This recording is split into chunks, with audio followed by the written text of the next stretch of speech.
శ్రీ శ్రీ ఆచార్య ప్రబోధానంద యోగీశ్వర్ల వారికి నా నమస్కారములు.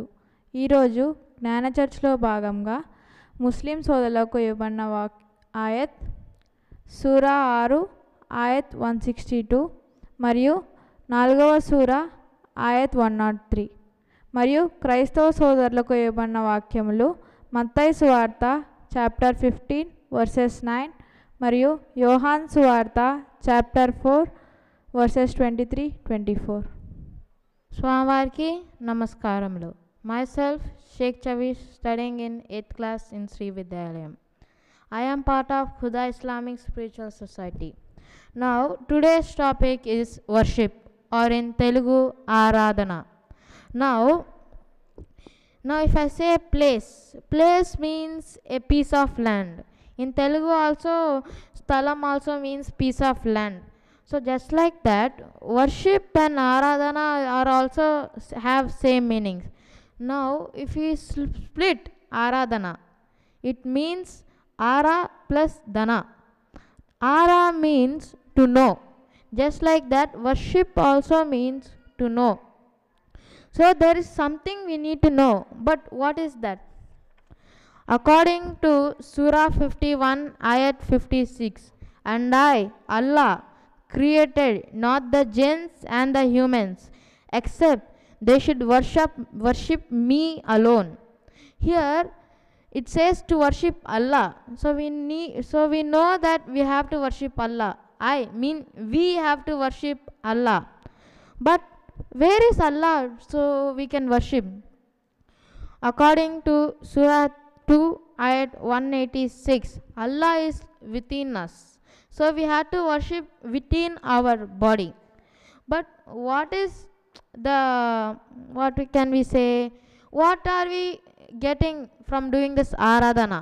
By doing Aradhana, our sins and deeds are being vanished. Now, how to do this Aradhana? It is very clearly said in the mighty Bhagavad Gita, Bible and Quran. Khuda Hafiz. త్రిమత ఏకైక గురువు, ఆధ్యాత్మిక సామ్రాజ్య చక్రవర్తి, హిందూ జ్ఞాన ధర్మ ప్రదాత, సంచలనాత్మక రచయిత, త్రైత సిద్ధాంత ఆదికర్త శ్రీ శ్రీ శ్రీ ఆచార్య ప్రబోధానంద యోగేశ్వరుల వారి దివ్యపాద పద్మములకు మా నమస్కారములు. అంతిమ దైవ గ్రంథం ఖురాన్ 6వ సూర 162వ ఆయత్. ఇంకా ఈ విధంగా ప్రకటించు, నిస్సందేహంగా నా నమాజు, నా సకల ఆరాధనలు, నా జీవనం, నా మరణం ఇవన్నీ సర్వలోకాల ప్రభువైన అల్లాహ్ కొరకే. ఇక్కడ నా నమాజు, నా సకల ఆరాధనలు, నా జీవనం అన్నీ అల్లాహ్ కొరకే అని చెప్పడం జరిగింది. ఈరోజు మనం చర్చించబోయే అంశం కూడా నమాజు, ఆరాధన. ప్రతి మనిషి ఏదో ఒక ఆరాధన, ఏదో ఒక పూజ, ఏదో ఒక నమాజు ఇలా ఆచరిస్తూ ఉండడం మనం చూస్తూనే ఉన్నాం. ముఖ్యంగా ఇక్కడ నమాజ్ అనగానే అది కేవలం ముస్లింలు చేసేది. అదేవిధంగా కొన్ని ప్రదేశాల్లో మాత్రమే చేయగలిగేది, కొన్ని సమయాల్లో మాత్రమే, కేటాయించిన సమయాల్లో మాత్రమే చేసేది అని అందరికీ తెలుసు. కానీ ఖురాన్లోని 51వ సూర 56వ ఆయత్ను చూసినట్లయితే, నేను మానవులను జిన్నాతులను కేవలం నన్ను ఆరాధించడం మాత్రమే సృష్టించాను అని అల్లా చెప్పడం జరిగింది. అయితే మానవులైన మనల్ని కేవలం ఆయన్ను ఆరాధించడం మాత్రమే సృష్టించాడు అని చెప్పడం జరిగింది. అంటే ఆయన ఆరాధించడమే మనకు ముఖ్యమైన పని. అది ఎలా? కేవలం ఆరాధించడానికి మాత్రమే మనం సృష్టించబడినప్పుడు దాన్ని ఒక నియమిత ప్రదేశంలో కానీ, నియమిత సమయాల్లో కానీ చేయడం వాస్తవమేనా? అంటే మనం చేస్తున్నది కరెక్టేనా అని ప్రతి ఒక్కరూ ఆలోచించవలసి ఉంటుంది. అలాగే 6వ సూర 162వ ఆయత్ను చూస్తే, మరి మీరు నమాజును నెరవేర్చిన తర్వాత నిల్చున్నా కూర్చున్నా పడుకున్నా అల్లాహ్ను స్మరిస్తూ ఉండండి. అయితే పరిస్థితులు కుదుట పడిన తర్వాత మాత్రం నమాజును నెలకొల్పండి. నిస్సందేహంగా నమాజును నిర్ధారిత వేళల్లో చేయడం విశ్వాసులకు విధిగా చేయబడింది అని ఉంది. ఇక్కడ మీరు నమాజును నెరవేర్చిన తర్వాత కూర్చున్నా నిల్చున్నా పడుకున్నా అల్లాహ్ను స్మరిస్తూ ఉండండి అని ఉంది. అంటే 51వ సూర 56వ ఆయత్లో చెప్పిన దానికి 6వ సూర 162లో చెప్పిన దానికి దగ్గర సంబంధం ఉంది. ఎందుకంటే మనిషి ఉంటే నిలబడి ఉంటాడు, లేదా కూర్చొని ఉంటాడు, లేదా పడుకొని ఉంటాడు. ఈ విధంగా నువ్వు ఏం చేస్తున్నా కానీ అల్లాహ్ను స్మరిస్తూ ఉండండి అని చెప్పడం జరిగింది. నియమిత వేళల్లో నమాజును చేసిన తర్వాత కూడా కూర్చున్నా నిల్చున్నా పడుకున్నా మనం అల్లాహ్ను స్మరిస్తూ ఉండాలి అనేది ఈ ఆయత యొక్క సారాంశం. ఆ తర్వాత 31వ సూర 4వ ఆయతను చూసినట్లయితే సద్వర్తనులైన వారు నమాజును నెలకొల్పుతారు, జకాతును ఇస్తూ ఉంటారు, పరలోకంపై పూర్తి విశ్వాసం కలిగి ఉంటారు అని ఉంది. అలాగే 5వ సూర 12వ ఆయత చూస్తే ఇంకా అల్లాహ్ వారితో ఇలా అన్నాడు, నిశ్చయముగా నేను మీకు తోడుగా ఉన్నాను. మీరు కనుక నమాజును నెలకొల్పుతూ ఉంటే, జకాత్ ఇస్తూ ఉంటే, నా ప్రవక్తలను గౌరవించి వారికి సహాయపడితే, దేవునికి ఉత్తమ రుణాన్ని ఇస్తూ ఉంటే నేను మీ చెడులను మీ నుండి దూరం చేస్తాను అని ఉంది. ఇక్కడ నమాజ్తో పాటు చాలా చోట్ల జకాత్ను కూడా చెప్పి ఉండడం జరుగుతూ ఉంది. మరి అంతకుముందు చెప్పినట్లు నమాజ్ అనగానే ఇది కేవలం ముస్లింలకని, జకాత్ అనగానే అది కూడా ముస్లింలు చేసే ఒక పద్ధతి అని యావత్ ప్రపంచం అంతా పొరపాటు పడి ఉందని చెప్పవచ్చును. ఎందుకు ఇలా చెప్తున్నామంటే ఎన్నో సూరాల్లో నమాజ్తో పాటు జాయింట్గా జకాత్ను కూడా చెల్లిస్తూ ఉండండి అని చెప్పడం జరిగింది. జకాత్ అనగానే బయటికి ఆర్థికంగా ఇచ్చే సొమ్ము కాదు, దానికి వేరే అర్థం ఉందని అంతకుముందు మనం మాట్లాడుకున్నాం. అదేవిధంగా ఇది కేవలం ముస్లింలకు మాత్రమే చెప్పినది కాదు. నమాజ్ అంటే దేవుణ్ణి ఆరాధించడం, దేవుని యందు మనస్సు ఉంచి, దేవుని యందు బుద్ధి ఉంచి ఆయన ఆలోచనలు మాత్రమే చేసేది నమాజు. అలాగే జకాత్ అంటే దేవుని పని చేయడం, అది ఎవరైనా చేయొచ్చు. దేవుని పని చేస్తే అది దేవుని సేవ అవుతుంది, దాన్నే జకాత్ అని చెప్పడం జరిగింది. ఈ విషయాలను ముస్లింలు మాత్రమే చేసేది అని పొరపాటు పడిన మాలాంటి వారందరికీ మొదటి దైవ గ్రంథమైన భగవద్గీతలో 5125 సంవత్సరాల క్రితమే దేవుడు చెప్పి ఉన్నాడు. భక్తి యోగంలోని 8వ శ్లోకంలో మయ్యేవ మన అధత్వమయి బుద్ధిం నివేశయ నివసిష్యసి మయ్యేవ అత ఊర్ధ్వం న సంశయ, అంటే నాయందే మనస్సు నుంచి ఎల్లప్పుడూ నన్నే తలంచుచుండుము, నాయందే బుద్ధి నుంచుము, ఆ తర్వాత నన్నే పొంది నాయందే నిలుతువు. ఈ విషయంలో అనుమానం లేదు. పరమాత్మ అంశ అయిన ఆత్మ మీదనే మనోధ్యాస నుంచవలను. ఆత్మయోచన తప్ప వేరు యోచన బుద్ధికి లేకుండా చేయవలను. మనోబుద్ధులకు ఇంద్రియ ధ్యాసలు లేని దాని వలన తదుపరి పరమాత్మనే పొంది పరమాత్మయందే నిలుతువు.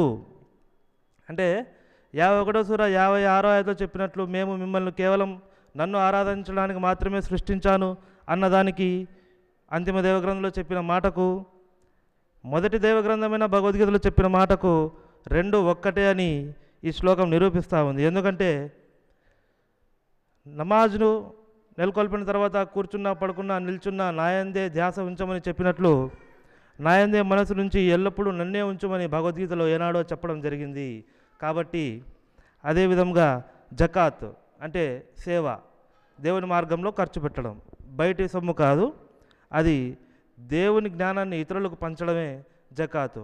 దీనికి కూడా భగవద్గీతలోని భక్తి యోగంలో 10వ అధ్యాయంలో అభ్యాసో వసమర్థోపి మత్కర్మ పరమోభవ మదర్థమపి కర్మాని కుర్వన్ సిద్ధి మవాప్యసి, అంటే మనస్సు నిలుపు అభ్యాసమునకు నీవు అసమర్థునవైతే నా పనులు చేయుము, నా సేవ చేయడం వలన మోక్షం పొందవచ్చును. ఎంత సాధన చేసినప్పటికీ మనస్సు నిలుపుటయందు నీవు అసమర్థునవైతే ఇక సాధన చేతగాదినది అని అనిపిస్తే ఆ సాధన వదిలివేసి పరమాత్మ పనులైన ధర్మ ప్రచార కార్యక్రమాలు చేయము అని చెప్పడం జరిగింది. దీన్ని బట్టి ఏమర్థమవుతుంది? నమాజు జకాతు కేవలం ముస్లింలు చేసేది మాత్రమే కాదు, నమాజు ముస్లింలు చదివేది మాత్రమే కాదు, జకాతు ముస్లింలు ఇచ్చేది మాత్రమే కాదు. ఖురాన్లో ఇది సర్వలోక వాసుల కొరకు హితోపదేశం అని చెప్పిన విధంగా భగవద్గీతలో సర్వమానవాళిని దేవుడు జంద్రగాడు బొమ్మలను ఆడిస్తున్నట్లు నేను ఆడిస్తున్నాను అని చెప్పినట్లు ఇది ప్రతి ఒక్క మతమునకు ప్రతి ఒక్క కులమునకు సంబంధం లేకుండా మనిషి అయిన ప్రతివాడు చేసేదే నమాజు, మనిషి అయిన ప్రతివాడు ఆచరించేదే జకాతు. కానీ కొన్ని తప్పిదముల వల్ల ఇది కేవలం వీరే చేయాలి, ఇది కేవలం వారికే చెప్పారు అన్నట్లు మనము ఇన్నాళ్ళు పొరపడి పక్కదోవ పట్టి ఉన్నాము. ఇక నుంచైనా మేల్కొని 3 దైవ గ్రంథంలో చెప్పింది ఒకే జ్ఞానమని, చెప్పిన సందర్భాలు వేరైనా, చెప్పిన భాషలో వేరైనా, చెప్పిన సిద్ధాంతం మాత్రం ఒకటే అని అందరూ తెలుసుకొని కులమత భేదాలు లేకుండా దేవుని దారిలో ప్రయాణించాలని కోరుతూ సెలవు తీసుకుంటున్నాం.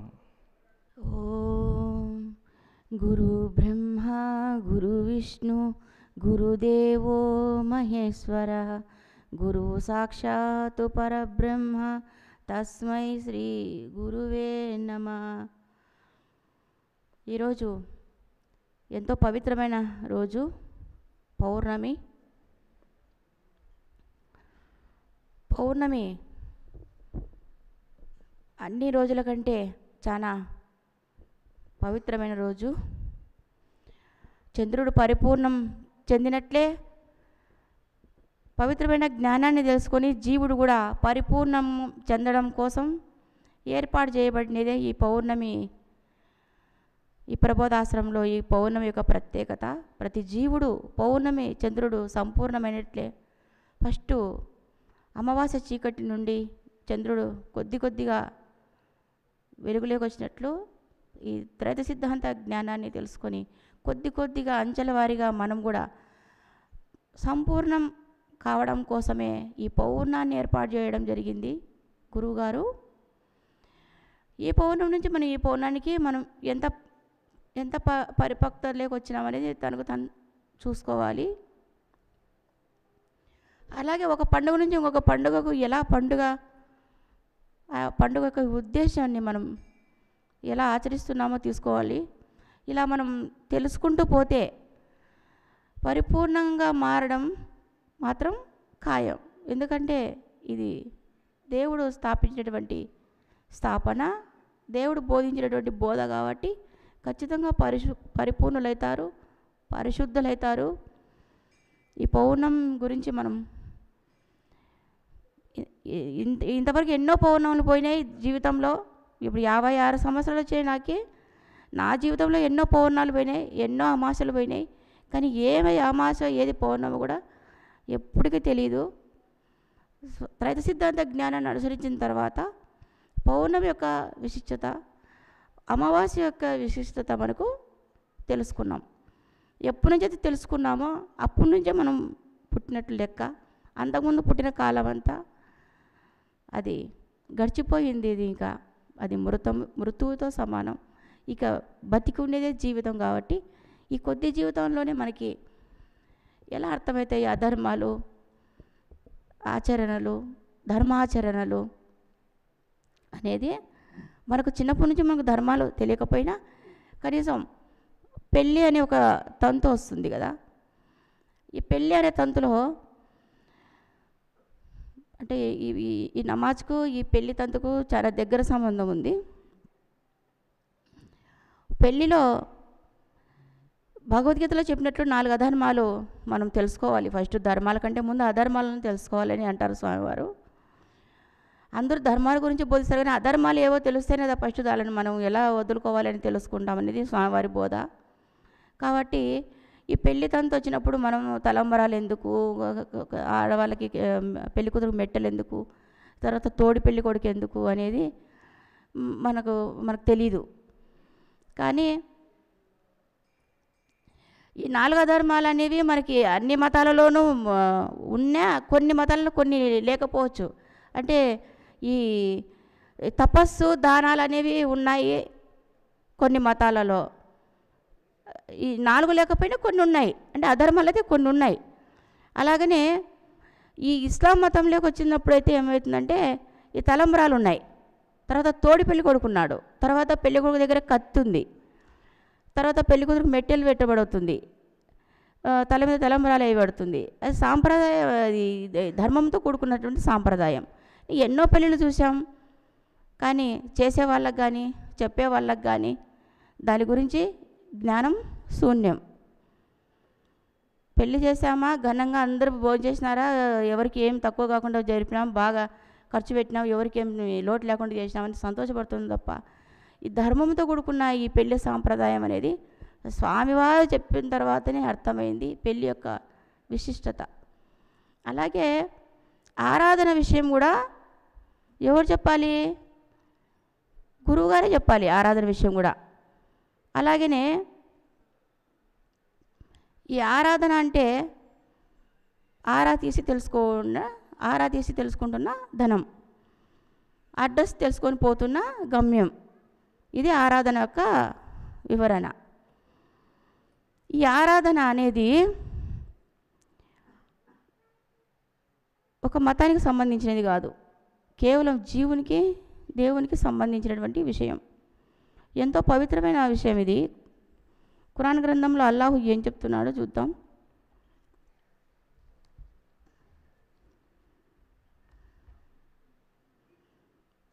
ఆరో సూరా 162.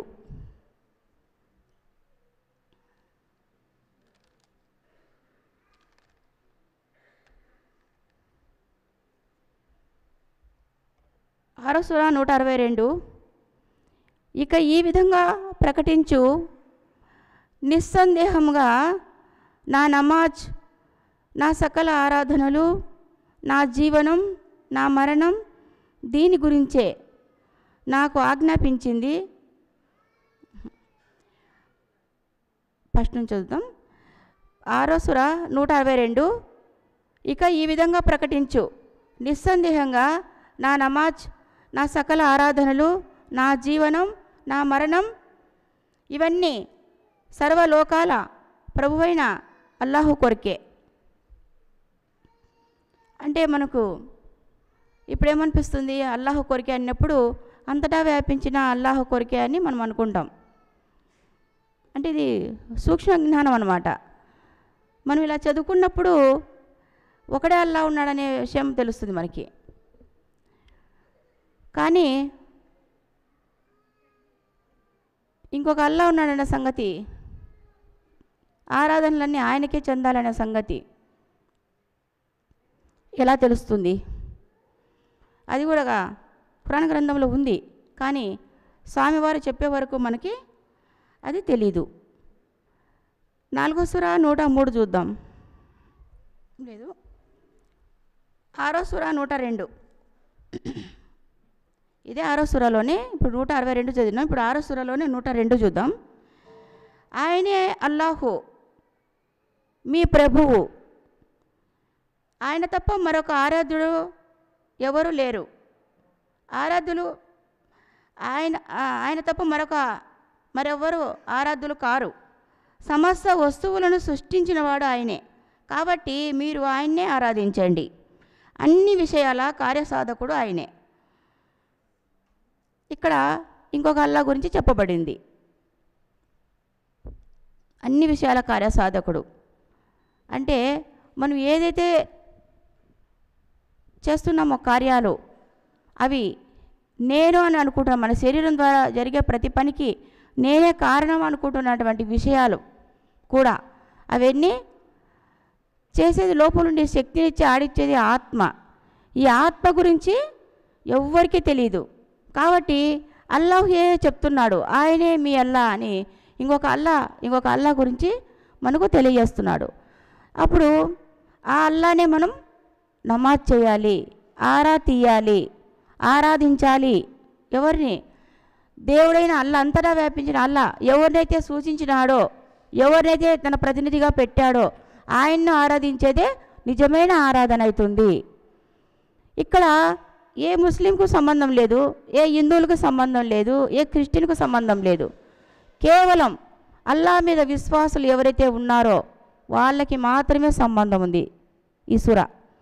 అల్లా మీద విశ్వాసం, అల్లాను ఆరాధించాలని ఎవరైతే అనుకుంటున్నారో వాళ్ళకి మాత్రమే చెప్పబడింది. ఇది కులాలకు మతాలకు అతీతంగా చెప్పబడినటువంటి జ్ఞానం. కాబట్టి ముస్లిం అంటే విశ్వాసి, అల్లాహు అంటే అంతటా ఉన్నటువంటి వాడు. ఆయన్ని చేరుకోవాలంటే ఒక ప్రతినిధి ఉన్నాడు, ఆత్మ. ఆయన్ని తెలుసుకోవాలి, ఆయన్ని ఆరాధించాలి. ఆయన పరమాత్మలో ఐక్యం చేస్తాడు కాబట్టి ఆయన దేవుని వారధిగా ఉన్నాడు ఆత్మ మనకి. కాబట్టి ఆయనను తెలుసుకోవడమే నిజమైన ఆరాధన. ఆరాధన అంటే తెలుసుకోవడము, వెతకడము. ఎలా వెతకాలి ఆయన్ని అంటే ఆయన చెప్పినటువంటి ధర్మం. ఇప్పుడు మనం మాట్లాడుకున్నాం, పెళ్ళిలో ఒక ధర్మం ఉంది, పెళ్లి తంతుకు ఒక ధర్మం ఉంది. ఈ ధర్మాలన్నీ కూడా ఆచరణ పద్ధతిలో పెట్టినారు. ఈ తలంబ్రాలు కానీ, మెట్టెలు కానీ, పెళ్లి కొడుకు తోడి, ఇవన్నీ కూడా లోపల ఉండేటువంటి ఆత్మను తెలుసుకునేటువంటి సాంప్రదాయాలు. అక్కడి నుంచే మనం అడుగులు వేయాలి దేవుని వైపు. అక్కడి నుంచే పుట్టుతుంది మనకి జ్ఞానం అనేటువంటి ఈ ఆరా అనేది అక్కడి నుంచే మనకు స్టార్ట్ అవుతుంది. ఈ తలంబ్రాలు వేయడం కూడా ఒకరు తెలుసుకున్న జ్ఞానాన్ని ఇంకొకరికి తెలపడమే తలంబ్రాల యొక్క అర్థము. కానీ తలంబ్రాలు వేసే వాళ్ళకి జ్ఞానం లేదు, తలంబ్రాలు పోపించుకున్న వాళ్ళకి జ్ఞానం లేదు, ఆడ చేసే కార్యం చేసే పెద్దకి జ్ఞానం లేదు. పెళ్ళికి వచ్చిన పెళ్లి పెద్దలకి ఎవరికి కూడా దానికి సంబంధించిన జ్ఞానం శూన్యము. కాబట్టి మనకి ఎట్లా తెలుస్తుంది? ఇంకా ఎన్ని పెళ్ళిళ్ళు చేసినాం, ఎన్నో చూసినాం, ఎట్లా తెలుస్తుంది? ఇంకా ఎప్పటికీ తెలుసుకోలేని పరిస్థితిలో ఉండిపోయినాము. ఇప్పుడిప్పుడే ఆచార్య శ్రీ శ్రీ శ్రీ త్రిమత ఏకైక గురువు ఆధ్యాత్మిక సామ్రాజ్య చక్రవర్తి ఆయన రచించినటువంటి జ్ఞాన సాంప్రదాయాలు ఒక గ్రంథం చదవండి. జ్ఞానశక్తి ఎలా వస్తుంది, జ్ఞానం అంటే ఏంటి, అసలు ఎక్కడి నుంచి మొదలవుతుంది జ్ఞానం అనేది మనకు తెలుసుకోవడానికి ఆధారాలు ఉన్నాయి గ్రంథంలో. కాబట్టి ఇప్పటి నుంచి అయినా కానీ అటువంటి సాంప్రదాయాలు మనం ఆచరించినప్పుడైతే లోపలుండే అంటే ఆత్మను ఆరాధించిన వాళ్ళం అవుతాము. అప్పుడు ఇంకా ఎవరు మనల్ని కాపాడతాడో ఆయన మనకి దొరికినట్లయితుంది, ఆయన మనకి ముక్తికి చేరుస్తాడు. కాబట్టి ఈ ఆరాధన గురించి, ఈ నమాజ్ గురించి ఇంత వివరంగా తెలియజేసినట్టు స్వామివారికి ధన్యవాదాలు తెలియజేస్తూ ముగిస్తున్నాను. శ్రీ శ్రీ శ్రీ ఆచార్య ప్రబోధానంద యోగీశ్వరుల స్వామివారి పాదపద్మములకు నమస్కారం తెలియజేసుకుంటూ, ముందుగా ఈరోజు ముస్లింల క్రైస్తవుల జ్ఞాన చర్చ సందర్భంగా ఇచ్చినటువంటి సూరా ఆయత్తు టాపిక్ అయితే ఆరాధన. సూరా 6వ సూర 162వ ఆయత్తు. ఆరాధన అంటే అసలు ఏంటి, ఆరాధన ఎలా ఆరాధన అనేది చేయాలి, చేసిన దానివల్ల ప్రయోజనం ఏంటి, అసలు ఆరాధన అనేది ఏంది అని తెలుసుకుంటే ఇందాక చెప్పినట్టు ఆరా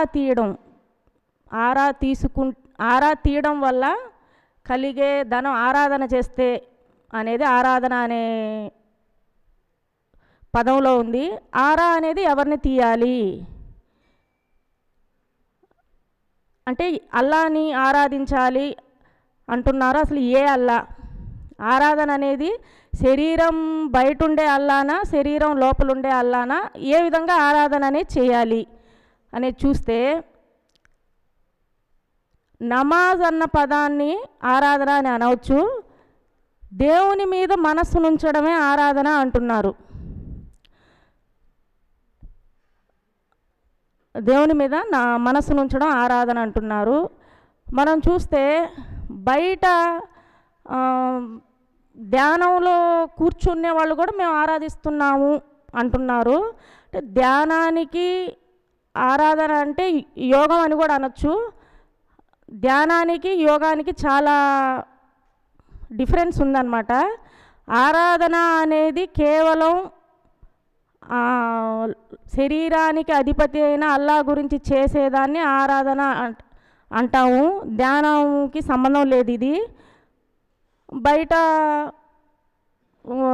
టెంపుల్లోకి వెళ్ళినా కానీ దర్గాలకు వెళ్ళినా కానీ ఆరాధనలు అంటున్నారు. మేము వేరే వాళ్ళని అడిగినా మేము ఫలానా దేవతల్ని ఆరాధిస్తున్నాము, మా కులదైవం మా ఇంటి దైవం అంటున్నారు. అలా చేయడం వల్ల అల్లా తెలియబడతాడా అంటే కాదని అనిపిస్తుంది. ఎందుకంటే మనం ఎవరిని ఆరాధన చేయాలంటే ఏ మనిషి అయినా ప్రార్థన చేసింది అతని శరీరం లోపల అల్లాకే చేరుతుంది.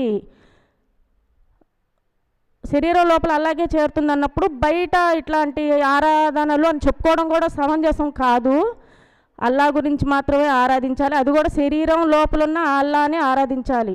అసలు 2వ సూర 186లో నీ ప్రాణనాళానికంటే దగ్గరగా నేనున్నాను, 6:102లో నీ శరీరానికి ప్రతి శరీరానికి కార్యకర్తగా అల్లా ఉన్నాడు, ప్రతి పనికి అధిపతిగా ఆయన ఉన్నాడని చెప్పినప్పుడు మనం ఇంకా ఆరాధించాల్సింది, ఆయన్ని వెతుక్కోవాల్సింది శరీరం లోపలే. మరి ఎలాగా? ప్రతి పని నేను చేస్తున్నానంటే స్వామివారు మనకి ఎంత వివరంగా బయట ఇంద్రియాల ద్వారా మనస్సు బుద్ధికి చెప్పడం, బుద్ధి ద్వారా కర్మను బట్టి చిత్తం నిర్ణయించడం, అది నేనే చేస్తున్నాను అనుకుంటే ఇంకా కర్మ అంటుకున్నట్టే. ఆ శరీర యంత్రాంగ విధానాన్ని ఎంత బాగా చెప్పారంటే ఇది ఈ గ్రంథాలు చదవడం వల్లే తెలిసిందేమో. ఈ రకంగా నీ శరీర యంత్రాంగం అనేది జరుపుతుంది. వీటన్నిటికీ శక్తినిచ్చి నడిపించేవాడెవరు? అల్లా. ఈ విధానం శరీరంలో నమాజు స్వీకరించి అల్లా అతని ఉద్దేశాన్ని బట్టి ముందు జీవుడికి ఇస్తాడనమాట. ఉద్దేశాన్ని బట్టే. నువ్వు నేను అనుకుంటే ఇంకా అది కర్మ అంటుకున్నట్టే. కాదు, శరీరానికి అధిపతి అల్లా ఉన్నాడు, ఆయనే జరిపిస్తున్నాడు. ఈ శరీర యంత్రాంగ విధానాన్నిటినీ ఎప్పుడైతే మనం తెలుసుకోగలుగుతామో, ఈ గ్రంథాలు చదివి జ్ఞాన మార్గంలో ఉండి వాళ్ళు ఆయన్ని చేరుకునేదానికి ప్రయత్నిస్తారు. అదేంటంటే కొంచెం జ్ఞాన మార్గంలో ఉన్నట్టు. అజ్ఞానం లేనిది దేవుణ్ణి ప్రార్థిస్తారు. దేనికోసం? వాళ్ళకి అసలు జ్ఞానం తెలుసుకొని ఈ ఆరాధన విధానాన్ని తెలుసుకొని మోక్షాన్ని పొందాలని ఉండే ప్రపంచ కోరికల కోసం కూడా ప్రార్థించడం జరుగుతుందన్నమాట. ఇప్పుడు నమాజు కూడా నువ్వు కూర్చున్నా నిల్చున్నా నమాజు నువ్వు చేసే నమాజు చేస్తూనే అహర్నిశలు ఎల్లవేళలా నన్నే స్మరించు అని చెప్పున్నాడనమాట. అలా స్మరించాలంటే ఎల్లవేళలా ఒక కార్యం ఎవరి ద్వారా జరుగుతుంది? ఇంద్రియాల ద్వారా. మనోబుద్ధులు ఇంద్రియాలని మొత్తాన్ని ఆయనకే సమర్పించి ముందుకెళ్ళాలన్నమాట. ప్రతి కార్యానికి కర్తవి నువ్వే తండ్రి అన్నట్టుగా. ఇట్లా ఆరాధన అనే టాపిక్ అంటే చెప్పుకుంటే అంత సులభమైంది ఏం కాదు. ఇంకా ఇంకా తెలుసుకొని ముందుకు పోవాలని కోరుకుంటూ స్వామివారికి ఈ ఆరాధన గురించి ఇంకా బాగా ఈ బుద్ధులకు అర్థమయ్యేలాగా చేయాలని కోరుకుంటూ సెలవు తీసుకుంటున్నాం. ముందుగా శ్రీ శ్రీ శ్రీ ఆచార్య ప్రబోధానంద యోగేశ్వర వారికి నా యొక్క నమస్కారములు తెలియజేస్తూ, ఈరోజు ముస్లిం క్రైస్తవ జ్ఞాన చర్చలో భాగంగా ముస్లింలకు ఇచ్చినటువంటి ఆయతులు 6వ సూర 162 ఆయతు మరియు 4వ సూర 103 ఆయతు.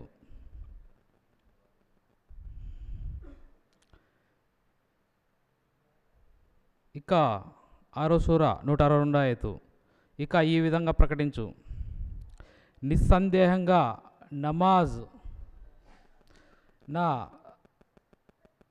సకల ఆరాధనలు, నా జీవనం, నా మరణం ఇవన్నీ సర్వలోకాల ప్రభు అయిన అల్లా కొరకే అనుంది. ఇంకోసారి చదువుతాను. 6వ సూర 162 ఆయతు: నిస్సందేహంగా నా నమాజు, నా సకల ఆరాధనలు, నా జీవనం, నా మరణం ఇవన్నీ సర్వ లోకాల ప్రభు అయిన అల్లా కొరకే. నమాజ్ మొత్తానికి వచ్చేసి టాపిక్ వచ్చేసి నమాజ్ గురించి. ఈ నమాజ్ అనే పదము అందరూ ఖురాన్ పుట్టినప్పటి నుంచి అంటే 1400 సంవత్సరాల తరపు నుంచే ఈ యొక్క నమాజ్ అనే పదం కానీ అల్లా అనే పదము అని అనుకుంటున్నారు. కానీ వాస్తవంగా ఇది ఒక తెలుగు పదం అనే విషయము మాకైతే తెలియదు. సోమవారం గ్రంథాలు చదివిన తర్వాత నమాజ్ అనే విషయం కానీ అల్లా అంటే ఎవరు, అల్లా యొక్క పదం అంటే ఏంది అనేది సోమవారం గ్రంథాలు చదివిన తర్వాత మాకు తెలుస్తుంది. అల్లా అంటే హద్దు లేనివాడు, ఎల్లలు లేనివాడు అని చాలా అద్భుతంగా దాని గ్రంథాలు రచించడం జరిగింది. అదేవిధంగా నమాజ్ అంటే నా యొక్క జన్మలు వద్దు, మళ్ళీ తిరిగి పుట్టేది వద్దు, నాకు మోక్ష ప్రాప్తిని కలగజేయి అనే ఉద్దేశమే నమాజ్ అనే విషయం మాకైతే తెలియదు. బయట చేస్తున్న నమాజ్ గురించి ఖురాన్లో ఏం చెప్పారు? నమాజ్ చేయండి, నమాజ్ అయిపోయిన తర్వాత నిలిచున్న పరుండిన మీరు దేవుణ్ణి స్మరిస్తూ ఉండండి అని చెప్పి చెప్పడం జరిగింది. అంటే నమాజ్ అయిపోయిన తర్వాత మళ్ళీ నెలకొల్పండి అని చెప్పారు. నమాజు నెలకొల్పడం అంటే ఏంది, అది అంతవరకు లేని నమాజు ఎలా నెలకొల్పాలి అనే విషయము మాకైతే తెలియదు. గ్రంథాలు చదివిన తర్వాత అంతవరకు లేని నమాజ్ అంటే లోపలే ఉన్నటువంటి జీవుడు, శరీరం లోపల ఉన్నటువంటి జీవుడు లోపల ఉన్నటువంటి ఆత్మ అయినటువంటి ఆ అల్లాని వెతికి ఆత్మ మీద ధ్యాస పెట్టి సర్వ కార్యాలు ఆ అల్లానే చేస్తున్నాడు, నాతో ప్రతి పని ఆ యొక్క అల్లానే చేస్తున్నాడు అన్న విషయము సర్వ సమాజానికి తెలియదు. ఆ యొక్క గ్రంథాలు చదివిన తర్వాత లోపల ఉన్నటువంటి ఆత్మ అన్న విషయం, ఆ లోపల ఉన్నటువంటి ఆ అల్లా ఉన్నాడన్న విషయము తెలుసుకొని ఆ యొక్క ప్రతి కార్యము ఆ దేవుడే చేస్తున్నాడు అని మనం తెలుసుకొని ఆ విధంగా మనం తెలుసుకున్నట్లయితే నిజమైన నమాజ్ అవుతుంది. లేదు నేనే చేస్తున్నాను, ప్రతిదీ నేనే చేస్తున్నాను అనే శరీర యంత్రం గురించి తెలియక ప్రతి ఒక్క పనిని అహం పొందినట్లయితే ఖచ్చితంగా కర్మ అంటుంది, తిరిగి మళ్ళా జన్మ ఎత్తవలసి ఉంటుంది. కాబట్టి అలా కాకుండా ప్రతిదీ ఆ దేవుడే చేస్తున్నాడు, లోపల ఉన్నటువంటి ఆత్మ ఏ విధంగా ఉన్నాడు, బ్రహ్మ కాల కర్మ గుణచక్రాలు అనేటివి ఎక్కడున్నాయి, జీవుడు అనేవాడు ఎక్కడున్నాడు, గుణభాగాలు ఎన్నున్నాయి, శరీర భాగాలు ఎన్ని, సూక్ష్మ భాగాలు ఎన్ని ఉన్నాయి, స్థూల భాగాలు ఎన్ని ఉన్నాయి అని ప్రతీదీ మనం తెలుసుకొని మనం ఆచరించి మోక్ష మార్గంలో ప్రయాణించాలని కోరుతూ ఇంత గొప్ప అవకాశం ఇచ్చిన వారికి ధన్యవాదాలు తెలుపుకుంటున్నాను. అంతటా వ్యాపించిన అల్లాను ఆరాధిస్తూ ఈరోజు ముస్లిం మరియు క్రైస్తవుల జ్ఞాన చర్చ సందర్భంగా ఇచ్చిన వాక్యములు సూరా 6 ఆయత్ 162. ఇందులో ఏముందంటే, ఇంకా ఈ విధంగా ప్రకటించు, నిస్సందేహంగా నా నమాజు, నా సకల ఆరాధనలు, నా జీవనం, నా మరణం ఇవన్నీ సర్వలోకాల ప్రభు అయిన అల్లా కొరకే. అలాగే ఇంకొక వాక్యము సూరా 4 ఆయత్ 103. ఇందులో మరి మీరు నమాజును నెరవేర్చిన తరువాత నిల్చున్నా, కూర్చున్నా, పరుండునా అల్లాను స్మరిస్తూ ఉండండి. అయితే పరిస్థితులు కుదుటపడిన తరువాత మాత్రం నమాజును నెలకొల్పండి. నిస్సందేహంగా నమాజును నిర్ధారిత వేళల్లో చేయటం విశ్వాసులకు విధిగా చేయబడింది. ఒకరు నమాజ్ అన్నా, ఇంకొకరు ప్రార్థన అన్నా, ఇంకొకరు ఆరాధన అన్నా, ఆరాధించేవాడున్నాడు, అలాగే ఆరాధింపబడేవాడున్నాడు. అప్పుడే మనం దాన్ని ఆరాధన అంటున్నాం. ఇటు ఆరాధించేవాడి గురించి అలాగే ఆరాధింపబడేవాడి గురించి ఖురాన్ గ్రంథంలో 50వ సూరా 21వ ఆయతలో ఏముందంటే, ప్రతి వ్యక్తి ఒక తోలబడేవాడితోనూ ఒక సాక్షిగా ఉన్నవాడితోనూ హాజరవుతున్నాడు. హాజరవటం అంటే ఎక్కడ? భూమి మీద హాజరవుతున్నాడు. ఇప్పుడు మనం భూమి మీద ఉన్నామంటే మనం ఎట్టా వచ్చాము? మనల్ని తోలేవాడితోనూ అలాగే ఒక సాక్ష్యం ఇచ్చేవాడితోనూ ఉన్నాం.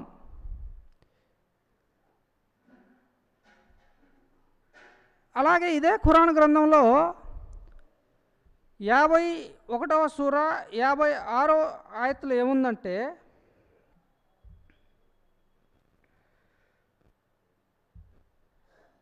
మేము జిన్నాతులను మనుషులను సృష్టించినది వారు నన్ను ఆరాధించడానికి మాత్రమే. అంటే ఇందాక చెప్పిన ఆయతలో ముగ్గురు ఉన్నారు కదా, ఈ ముగ్గురులో ఆరాధించే వాళ్ళు ఎవరు? వ్యక్తి. అంటే మనం అందరం ఆరాధించే వాళ్ళం. ఎవరిని ఆరాధించాలా? ఇంకిద్దరున్నారు. మనల్ని తోలేవాడున్నాడు, అలాగే సాక్షిగా ఉండేవాడు ఉన్నాడు. ఇద్దరున్నారు. ఇంకా ఇక్కడ మనకు ఒక ప్రశ్న రావచ్చు, మనం ఇద్దరిని ఆరాధించాలా లేదా ఒకరిని ఆరాధిస్తే ఇద్దరులో ఎవరు? సరే, ఇంజిల్ దైవ గ్రంథం అంటే బైబిల్ దైవ గ్రంథంలో ఏమనుందంటే, మత్తయి సువార్త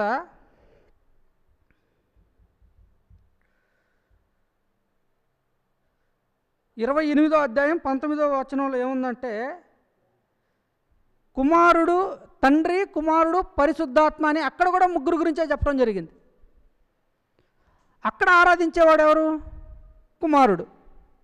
అక్కడ కూడా ఇద్దరు ఉన్నారు. ఎవరిని ఆరాధించాలో ఇంకా తెలియలేదు.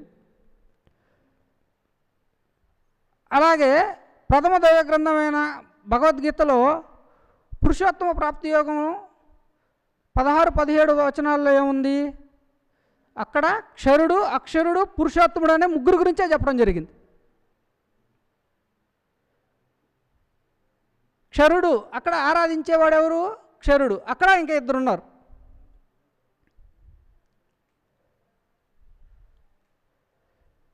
ఈ ఇద్దరిలో ఎవరిని ఆరాధించాలి? ఖురాన్ గ్రంథంలో 6వ సూర 102వ ఆయతలో ఏముందంటే,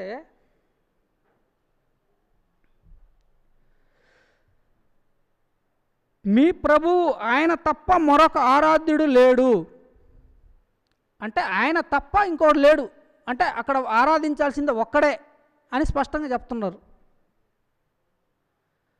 ఆ ఒక్కడే ఏం చేస్తున్నాడంటే, సర్వానికి సృష్టికర్త కావున ఆయననే ఆరాధించండి, మరియు ఆయనే సర్వకార్యకర్త, పని చేసేవాడు. ఆయన ఎలా ఉన్నాడు? మీరు ఆరాధించాల్సిన వాడు ఎట్టున్నాడంటే పని చేసేవాడుగా ఉన్నాడు.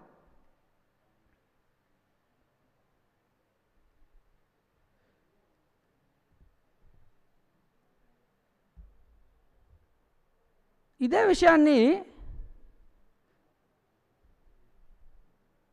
మనం బాగా గమనిస్తే 112వ సూరాలో అల్లా ఏమంటున్నాడంటే,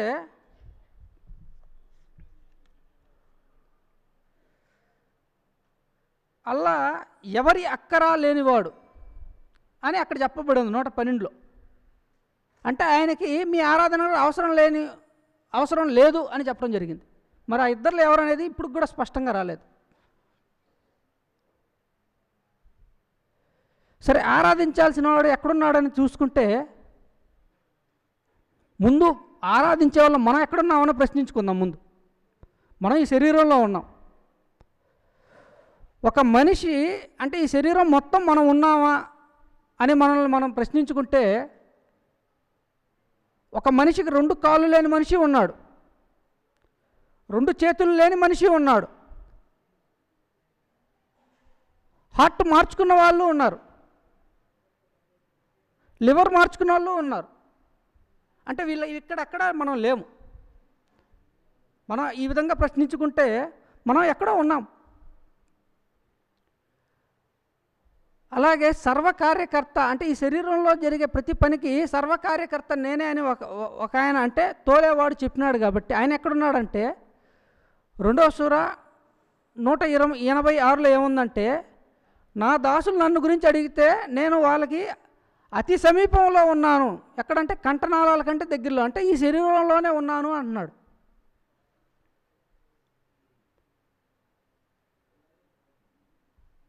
అలాగే సాక్షిగా ఉండేవాడు ఈ శరీరంతో పాటు అంతటా వ్యాపించి ఉన్నాడు. ఆయనకి ఏ అక్కరా లేదని చెప్పినాడు ఆయన. ఈ రెండో అంటే తోలేవాడే ఈ శరీరంలో ఉన్నాడు కాబట్టి, మనము ఇదే శరీరంలో ఉన్నాం కాబట్టి ఈ శరీరంలోనే అతన్ని ఆరాధించాల్సి అవసరం ఉంది. ఇదే విషయాన్ని యేసు ప్రభువు వారు నీ వలె నీ పొరుగు వాడిని ఆరాధించు అన్నాడు.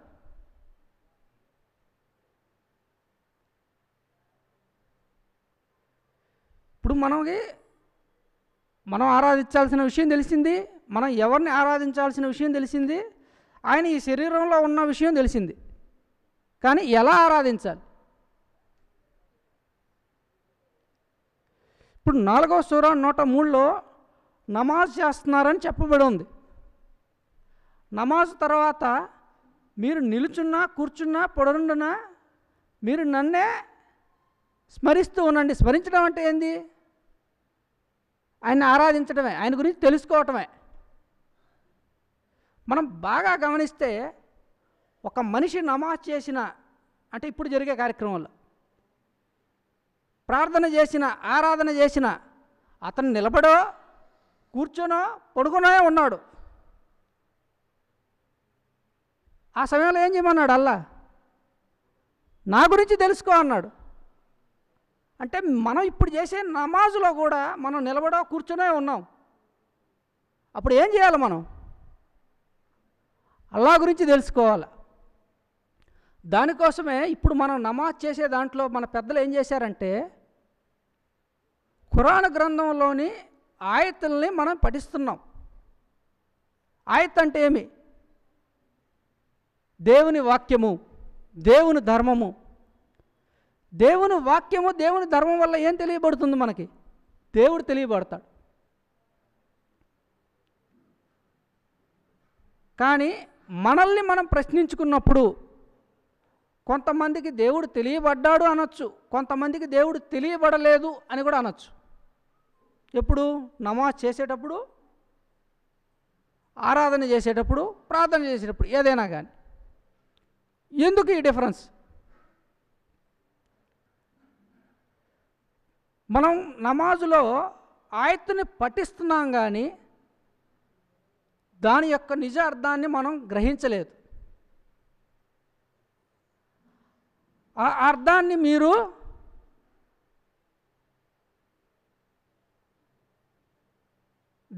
ఎక్స్పీరియన్స్ పొందలేదు. కాబట్టి మనకు దేవుడు తెలియబడటం లేదు. ఎవరైతే ఆరాధనలో కానీ, ప్రార్థనలో కానీ, నమాజులో కానీ దేవుని యొక్క ధర్మాలని అర్థం చేసుకొని దాన్ని ఎక్స్పీరియన్స్ పొందుతున్నారో వాళ్ళకి అల్లా తెలియబడుతున్నాడు.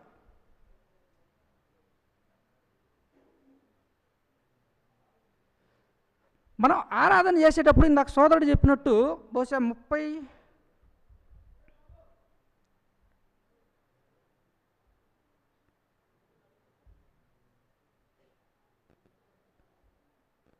31వ సూర 4వ ఆయత్తులో నమాజును నెలకొల్పుతారు, పరలోకంపై పూర్తి విశ్వాసం ఉంటుంది.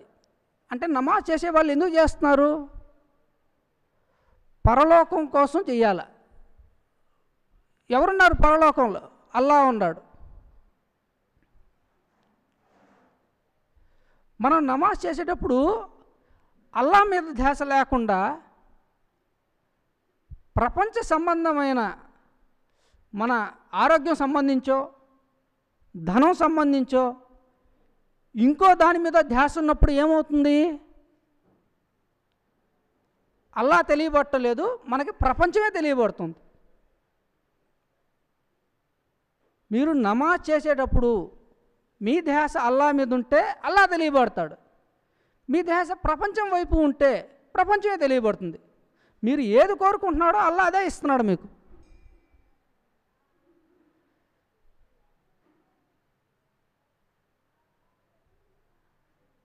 కాబట్టి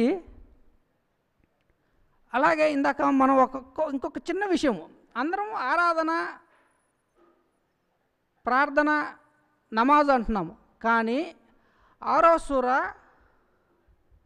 162లో ఒక మాట చెప్పాడు అల్లా, నా సకల ఆరాధనలు అని బహువచనం వాడాడు అల్లా. అంటే అక్కడ ఏదో మనకు తెలియని విషయం ఉంది ఇంకా. అంటే ఆరాధన ఒకటి కాదు, ఏదో ఇంకా ఉన్నాయి, దాని యొక్క వివరం ఎవరు చెప్పాలి? ఇప్పుడు దేవుని జ్ఞానం దేవునికి తప్ప ఎవరికి తెలియదు. 3వ సూర 7వ ఆయత్తులో అల్లా చెప్పినాడు. అగోచర తాళాలు నా దగ్గరే ఉన్నాయి అల్లా చెప్పాడు. కాబట్టి ఈ సకల ఆరాధనలు అంటే బహువచనం, అంటే ఎన్నో ఆరాధనలు ఉన్నాయి. వీటి యొక్క వివరం కూడా అల్లా తన ప్రతినిధి ద్వారా తెలియజేస్తా అన్నాడు. మనకి 3 విధాల జ్ఞానం తెలియబడుతుంది. ఆకాశవాణి ద్వారా తెలియబడినా కానీ మనకు అర్థం కాదు. అలాగే తెరచాటు నుండి అది ఎప్పుడు జరుగుతుందో తెలియదు. ఇంక 3వ విధానం తన ప్రతినిధి ద్వారా జ్ఞానాన్ని తెలియజేస్తాడు అని చెప్పినప్పుడు ఇంక మనం ఆ ప్రతినిధే ఒక మనిషి రూపంలో వచ్చి చెప్తున్నాడు కాబట్టి మనకు తెలియబడుతుంది, మనకు అర్థమవుతుంది. అందుకని మనం చేసే నమాజ్ కానీ, ఆరాధన కానీ, ప్రార్థన కానీ దేవుని మీద ధ్యాసతో చేయాలి. అప్పుడే దేవుడు తెలియబడతాడు. అలాగే నమాజ్ అయిపోయిన తర్వాత కానీ మనం ఏ స్థితిలో ఉన్నాం, నిల్చున్నా కూర్చున్నా, అప్పుడు కూడా దేవుని ధ్యాసే. అందుకనే మొహమ్మద్ ప్రవక్త గారు ఫస్ట్లో అంటే మొదట్లో ఏం చెప్పినారంటే దేవుని యొక్క ఆరాధన ఎల్లవేళలా చేయాలని చెప్పినారు. ఎల్లవేళలా చేయాలని చెప్పినారు. ఇదే విషయాన్ని ప్రథమ దైవ గ్రంథమైన భగవద్గీతలో కూడా అన్ని వేళలా నువ్వు నన్నే స్మరించు అని చెప్పడం జరిగింది.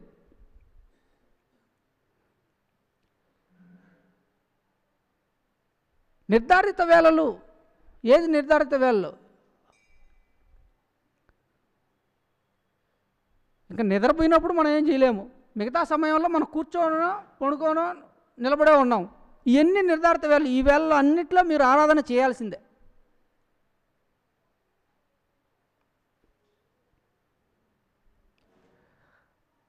కాబట్టి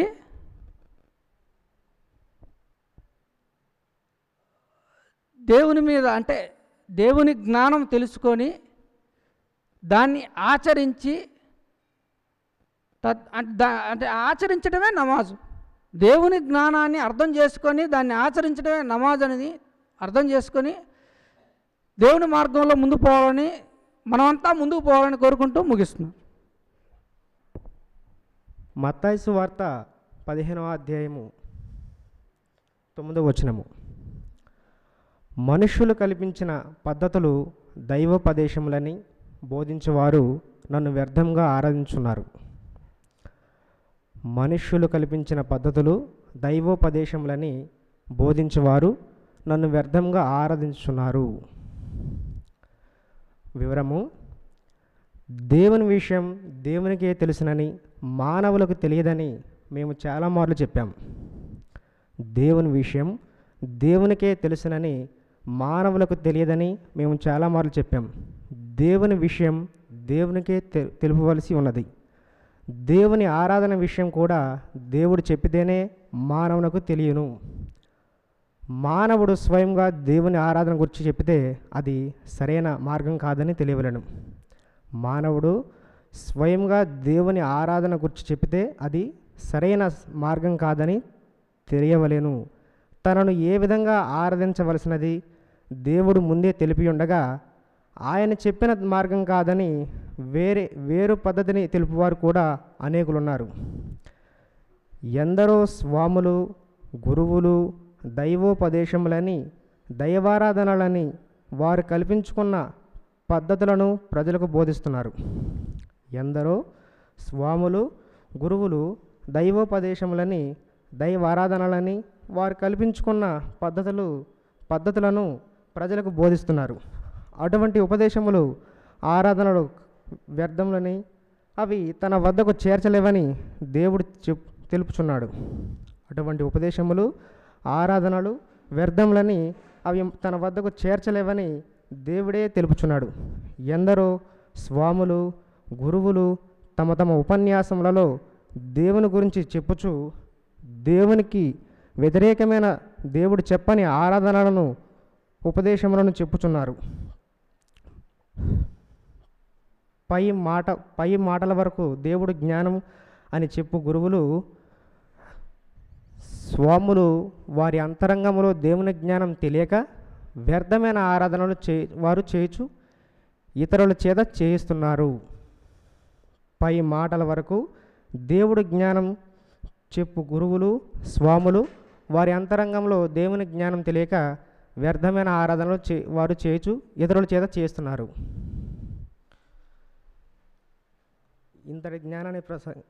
ఇంతటి అవకాశాన్ని ప్రసాదించిన స్వామివారికి నా నమస్కారం తెలియజేసుకుంటూ ముగిస్తున్నాం.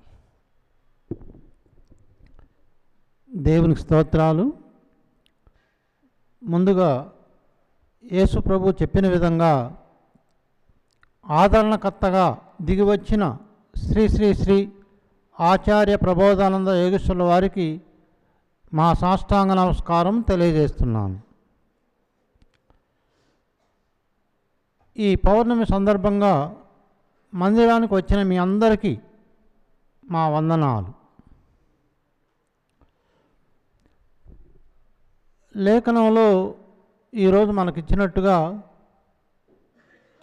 మనకిచ్చిన వాక్యము మనుషులు కల్పించిన పద్ధతులు దేవోపదేశంలోని బోధించువారు నన్ను వ్యర్థముగా ఆరాధించుతున్నారు. ఈ మాట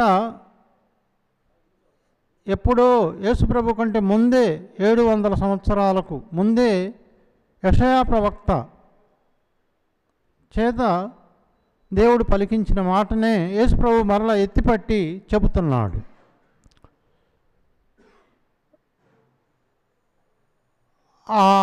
అటువంటి వ్యర్థ విషయాలన్నీ మానండి. దేవుణ్ణి ఆరాధించువారు, దేవుడు ఆత్మ కనుక ఆయన ఆరాధించువారు ఆత్మతోనూ సత్యముతోనూ ఆరాధించవలెను. నేను ఒక పాస్టర్ గారికి మా సహవాసంలో అంతకుముందు పాస్టర్గా పనిచేశాను కనుక నా తోటి పాస్టర్ గారికి త్రైత సిద్ధాంతాన్ని పరిచయం చేశాను. యేసుప్రభు నేను వెళ్ళి ఆదరణకర్తను పంపిస్తానన్నాడు. ఆయన వచ్చి మిమ్మల్ని సర్వసత్యంలోనికి నడిపిస్తానన్నాడు. ఆయన వచ్చి 100 గ్రంథాలు రాసి వెళ్ళాడు అని చెబితే నమ్మకపోగా మరి ముఖాన ముద్ర ఏంటి అన్నాడు. అంటే అది బైబిల్ గ్రంథంలో ఉన్నది.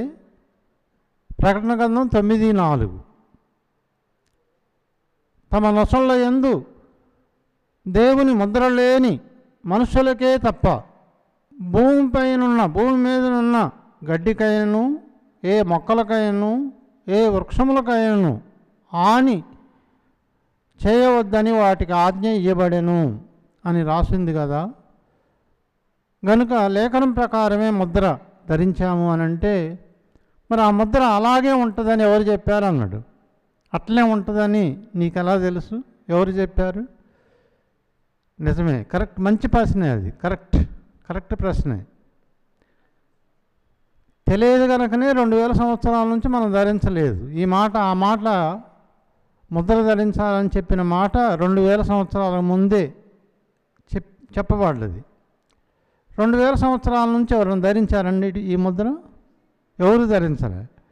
ఎందుకంటే నిజంగానే ఆ ముద్ర ఎట్లుంటుందో తెలియదు కనుక తెలవంది మనం ఎట్లా ధరిస్తాం? మరి తెలిసిన వాడు వచ్చి చెబితే తెలిసిద్ది, లేకపోతే తెలియదు. గనుక దేవుని సంగతులు దేవునికే తెలుసు గనుక దేవుడే చెప్పాల. దేవుని ముద్ర ఎట్లుంటుందో ఆయనకే తెలుసు, ఏ మనిషికి తెలియదు. గనుక ఆయనే వచ్చి చెప్పాడు ఇదిగో ఇట్లుంటుందని. తండ్రి కుమార పరిశుద్ధాత్మ పైన ప్రకృతి కూడా ఉంది. ఇదిగో 4 చక్రాలనంటే మరి దేవుడే వచ్చి చెబితే కొద్దిగా నాకు అది వాట్సాప్ పంపమన్నాడు. ఆయన చూస్తూనే అన్నాడు. అంటే వాట్సాప్ పెట్టిన తర్వాత 10 నిమిషాలకు మళ్ళా టక 4 పెట్టిండు నాకు. ఏం పెట్టిండనంటే అప్పుడు 2018లో గొడవలు అయితే స్వామివారిని విమర్శించినట్టుగా యాంకర్లు చెప్పిన మాటలు మళ్ళీ నాకు పెట్టాడు. ఈయన నిజమైన స్వామి కాదు, నకిలీ స్వామి అన్నట్టుగా నాకు మెసేజ్ పెట్టాడు. మరి దేవుని ముద్ర అట్లనే ఉంటుందని నీకు ఎలా తెలుసు అని అంటే, నిజమే, నాకు తెలియదు.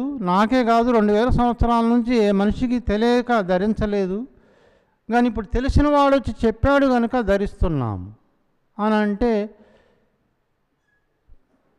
నకిలీ స్వామి అన్నాడు. మరి యాంకర్లు చెప్పేదే విన్నాడు, కానీ ఆయన రచించిన గ్రంథాలు 100 గ్రంథాలు ఉన్నాయి. ఇవి చదివి చెబితే కొంచెం బాగుంటుంది, కానీ ఆ గ్రంథాలు చదవలేదు. ఏదో ఆ యాంకర్ 4 మాటలు చెబితే పొడి మాటలు అవే నమ్మాడు, పై మాటలే నమ్మాడు. ఒకవేళ యేసు ప్రభు వస్తే, అదే రూపంలో వస్తే, పొడుగు జుట్టుతో నిలువుటంగి వేసుకొని తెల్లని అంగీ వేసుకొని అదే రూపంలో వస్తే ఏనే అసలే యేసు ప్రభు అని అప్పుడు నమ్ముతారు క్రైస్తవులు. మరి అట్లనే వస్తుందని ఆయన చెప్పలేదు కదా. మనుష్య కుమారుడు భూమి మీదకు వచ్చినప్పుడు మనుష్య కుమారుని దినమున దేవుడు విశ్వాసం కనుగొనునా, భూమి మీద విశ్వాసం కనుగొనునా అని ప్రశ్న వేశాడు. అంటే విశ్వాసం కనుగొనలేరు అంటే క్రైస్తవుడు కూడా గుర్తుపట్టలేడు అన్నమాట. యేసు ప్రభు రెండోసారి వస్తే గుర్తుపట్టలేడు, ఏ క్రైస్తవుడు కూడా గుర్తుపట్టలేడు. అందులో భాగంగానే నేను కూడా గుర్తుపట్టలేదు. గుర్తుపడితే అప్పుడే వచ్చి ఆయన కాళ్ళు పట్టుకునేవాడిని. గుర్తుపట్టకుండా కొన్ని మాయ మనకి ఆ సాతాను కొన్ని నిదర్శనాలు చూపిస్తుంటుంది. దేవుడైతే ఇలా ఎందుకుంటాడు, దేవుడైతే చకచక నడవాలి కదా, ఆయనకి ఈ రోగాలు ఎందుకు ఉంటాయి, ఉండవు కదా అనే మరికొన్ని ఎన్నో మనకి కారణాలు చూపించి పక్కకి తప్పిస్తూ ఉంటుంది. మరి దేవుడే కాబట్టి 100 గ్రంథాలు రాశాడు. సాతాను గ్రంథం రాయగలదా? రాయలేదండి. సాతాను గ్రంథం రాయలేదు.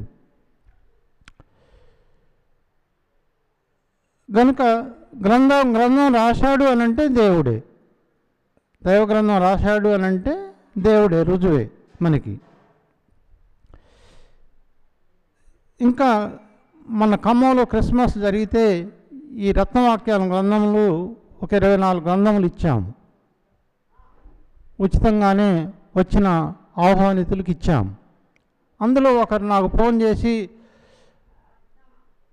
అయ్యగారండి చాలా బాగుంది గ్రంథం, నేను రోజు రాత్రి 12 దాకా చదువుతున్నా అని చెప్పింది. నిజమే, చదువుతూ ఉంటే చదవబుద్ధి అవుతుంది,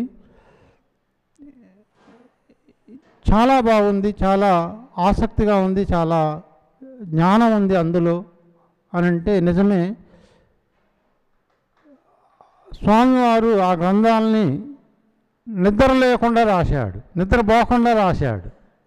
నువ్వు 12 దాకా చదువుతున్నావు, రాత్రి 12 దాకా చదువుతున్నావు, కానీ ఆ గ్రంథం రాసిన స్వామివారు అసలు నిద్రే బాగలేదు, 1 గంటే నిద్రపోయిండండి.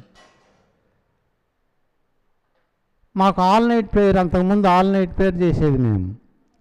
అంటే రాత్రి అంతా ప్రార్థన చేయటమే, నిద్రపోయే పని లేదు. రాత్రి 9 మొదలు పెడితే తెల్లవారుజామున 5 దాకా ప్రేయరే, ఇక నిద్ర లేదు. అంటే ఆల్ నైట్ ప్రేయర్ అంటారు దాన్ని. ఆ ఆల్ నైట్ ప్రేయర్ అయినా నెలకోసారి జరిగిద్దండి మాకు ఆల్ నైట్ ప్రేయర్. ఆ ఆల్ నైట్ ప్రేయర్ అయిన తెల్లారి మరుసటి రోజు పగలంతా నిద్రపోయేవాడిని నేను. ఎవరిని వచ్చి తలుపు కొడితే లేవలేదంటే, ఇంకా లేవలేదంటే రాత్రి ఆల్ నైట్ ప్రేయర్ జరిగింది, అందుకనే ఈరోజు లేవడనేది. మరి నెలకు ఒక్కరోజు ఆల్ నైట్ ప్రేయర్ జరిగితేనే పగలంతా నిద్రపోయేవాడిని. 2 రోజులు అలసట ఉండేదండి. ఆల్ నైట్ ప్రేయర్ జరిగితే 2 రోజులు అలసిపోయేవాడిని. మరి స్వామివారు అసలు నిద్రే పోకుండా గ్రంథాలు రాశాడండి. నిజమే, మనిషికి సాధ్యమా? నిద్రపోకుండా గ్రంథాలు రాయడం సాధ్యమా? మనిషికి అయితే మనిషికి సాధ్యం కాదు, ఏ మనిషికి సాధ్యం కాదు. కనుక దేవుడే అనడానికి ఇది ఒక రుజువు అండి.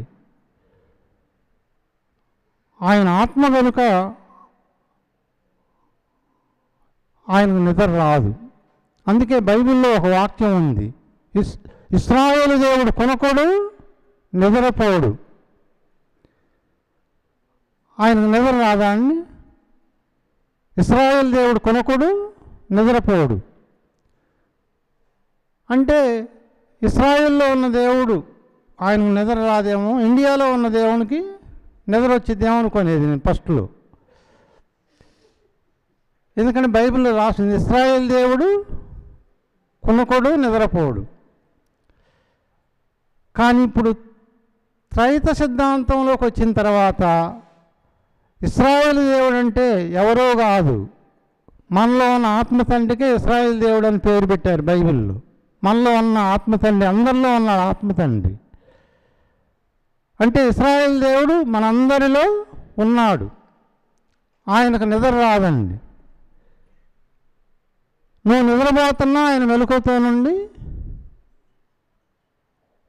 కాపాడుతుంటాడు. ఆయన యంత్రాంగాన్ని నడిపిస్తూ ఉంటాడు.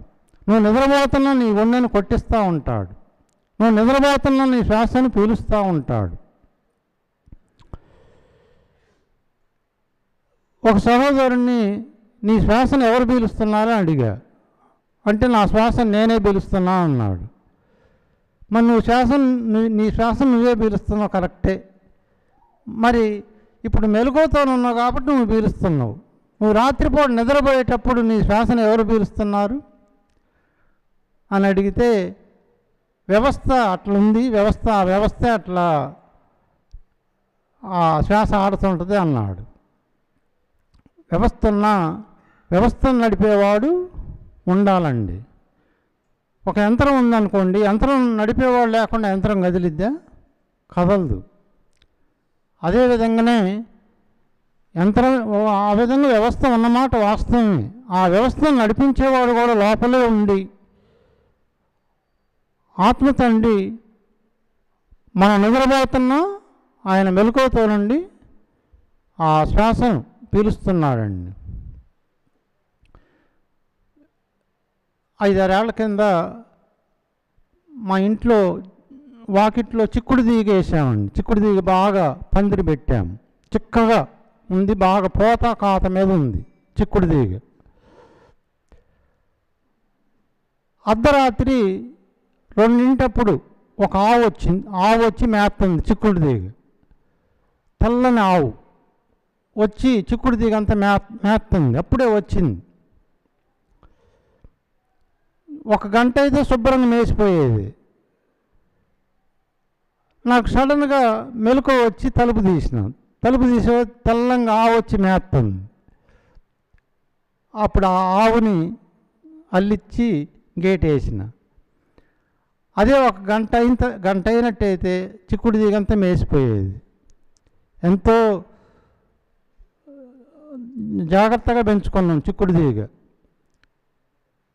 ఎంత బాధ కలిగేది ఇంకొక గంట మెలకువ రాకపోతే. మరి ఆ టైంలో ఎవరు లేపారు నన్ను? నేను నిద్రపోతున్నాను, బాగా గాఢ నిద్రలో ఉన్నా. ఎవరో లేపినట్టుగానే మెలకువ వచ్చిందండి.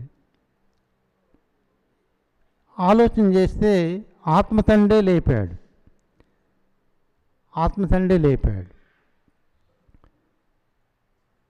ఇశ్రాయేలు దేవుడు అంటే ఎక్కడో 1000 కిలోమీటర్లో ఉన్న ఇజ్రాయేల్లో ఉన్న దేవుడే కాదు, మనలో ఉన్న ఆత్మతండ్రి పేరే ఇశ్రాయేలు దేవుడని పరోక్షంగా పేరు పెట్టారు. గనుక ఆత్మతండ్రి మనందరిలో ఉన్నాడు. ఆయన మెలకువతో నుండి మనల్ని కాపాడుతున్నాడు. రక్షకుడు మనలోనే ఉన్నాడండి. అందుకే యేసు ప్రభు శరీరధారిగా వచ్చినప్పుడు ఆయన గ్రామాన సువార్త ప్రకటిస్తూ అలా వెళుతూ ఉన్నప్పుడు మిట్ట మధ్యాహ్నం 12 గంటలప్పుడు ఆయన అలిసిపోయి ఒక బావి దగ్గర కూర్చున్నాడు, చేలో, ఊరు బయట. శిష్యులు ఆహారం తేవడానికి ఊళ్ళోకి పోయారు. యేసుప్రభు ఒక్కడే బావి దగ్గర కూర్చున్నాడు. ఆ బావి దగ్గరికి మిట్ట మధ్యాహ్నం 12 గంటలప్పుడు ఒక స్త్రీ, సమరయ స్త్రీ నీళ్లు చేదుకోవటానికి వచ్చిందండి. అప్పుడు ఆమెను చూసి, అమ్మ నాకు దాహములకు నీళ్ళు ఇమ్మని అడిగాడు. ఆమె అనింది, అయ్యా నీవు యూదులు, మేము సమరయులము, మీకు మాకు పొత్తు లేదు, మరి నీవు నన్ను ఎలా నీళ్ళు అడుగుతున్నావు? నీ వేషధాలను చూస్తే నువ్వు యూదులు అని అర్థమవుతుంది. యూదులు అగ్రకులస్తులు కదా, అగ్రకులం వారు కదా, నువ్వు ఎలా నన్ను నీళ్ళు అడుగుతున్నావు అని అంటే యేసుప్రభు అంటాడు, అమ్మ నిన్ను అడుగుచున్నవాడెవడో నీవు ఎరిగి ఉంటే నీవే ఆయన అడుగుదు, ఆయన నీకు జీవజలం ఇచ్చేవాడు. ఈ నీళ్లు త్రాగేవాళ్ళు దప్పికొంటారు, మరలా దప్పికొంటారు, కానీ నేను ఇచ్చి నీళ్లు త్రాగువాడు ఎన్నటికీ దప్పికొనడు అని అంటే, అయ్యా నేను ఎంత దూరం రాకుండానట్లు మరలా నాకు దప్పిక కాకుండానట్లు ఆ నీళ్లు నాకు ఇవ్వమంటుంది అని అంటే, సరే ఇస్తాను, ముందు నువ్వు వెళ్ళి నీ పెనిమిటిని పిలుచుకొని రా అంటాడు. ఆమె అంటది, నాకు పెనిమిటి లేడు. యేసుప్రభు అంటాడు, నువ్వు చెప్పిన మాట నిజమే, నీకు పెనిమిటి లేడు, ఇప్పుడున్నవాడు నీ పెనిమిటి కాడు, నీకు ఐదుగురు పెనిమిట్లు ఉండిరి, ఇప్పుడున్నవాడు నీకు పెనిమిటి కాడన్నాడు. వెంటనే ఆమె, అయ్యా నీవు ప్రవక్తవని గ్రహించుచున్నాను, మా పితరులు ఈ పర్వతమందు ఆరాధించిరి, మీరేమో యెరూషలేములో ఆరాధించాలని, తండ్రిని ఆరాధించాలని చెప్పుదురు. క్రీస్తు వచ్చినప్పుడు ఆయన ఎక్కడ ఆరాధించాలనో ఆయన మాకు చెబుతాడు అని అంటే, అప్పుడు అంటాడు ప్రభు, అమ్మా నీతో మాట్లాడుతున్న నేనే క్రీస్తును. చూశారండి, ఈ మాట శిష్యులకు కూడా చెప్పలేదు, ఆమెకు చెప్పాడు. ఎవరికి చెప్పలే ఈ మాట, నేనే క్రీస్తునని.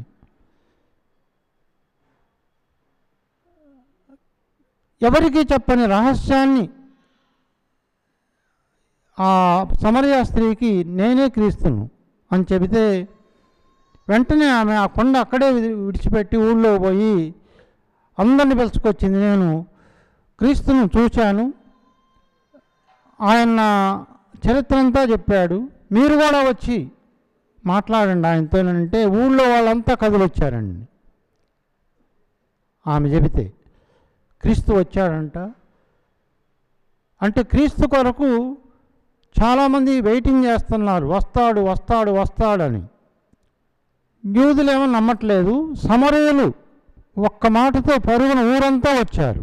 వచ్చి యేసుప్రభుతో మాట్లాడి ఆయన క్రీస్తుని రూఢి చేసుకొని ఆయన్ని ఊళ్ళోకి తీసుకొని పోయి 3 రోజులు ఆయన దేవుని జ్ఞానాన్ని 3 రోజులు చెప్పించుకున్నారండి యేసుప్రభు. అప్పుడు అంటారు వాళ్ళు, అమ్మ ఇప్పుడు నువ్వు చెప్పిన మాటను బట్టి కాక మేము స్వయంగా ఆయన్ని చూచి నమ్ముచున్నాము, ఆయన చెప్పిన జ్ఞానాన్ని మేము నమ్ముచున్నాము అన్నారండి. అదేవిధంగానే యేసుప్రభు దేవుడు అనడానికి కొన్ని రుజువులు కనపడుతున్నాయి, ఆయన కాదనడానికి కూడా మాయ కొన్ని రుజువులను, కొన్ని సంఘటనలు మనకు గుర్తు చేస్తూ ఉంది. దేవుడైతే అంత భేదవాడుగా ఎందుకుంటాడు? దేవుడైతే ఆయన ములుకులు కొడుతుంటే ఎందుకు ఊరుకుంటాడు? ఆయన ఎంతోమందిని కాపాడాడు కదా, తను తాను ఎందుకు రక్షించుకోలేడు అని మాయ, సాతాను మనకి గుర్తు చేస్తూ ఉంటుంది. అదేవిధంగానే స్వామివారు కూడా 100 గ్రంథాలు నిద్రపోకుండా రాశాడు గనుక ఆయన దేవుడే, ఇశ్రాయేలు దేవుడు కొనకుడు నిద్రపోడు. ఆత్మతండ్రి కదండి, స్వామివారిలో ఉన్నది ఆత్మతండ్రి కనుక ఆత్మకు నిద్ర రాదు.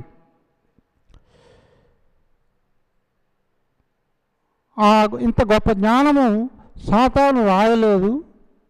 గనుక 100 గ్రంథాల దైవజ్ఞానము వ్రాశాడు గనుక ఆయన దేవుడే. గనుక దేవుని ముద్ర ఎలాగే ఉంటుందని ఎవరు చెప్పారు అని అంటే ఆయనే చెప్పాడు. చెప్పాల్సిన వాడే చెప్పాడు, దేవుడే చెప్పాడు. కనుక దేవుని ముద్ర మనం ధరించాల్సింది తప్పదుగా. ఇష్టం లేకపోయినా నేను 1 సంవత్సరం దాకా ధరించలేదండి.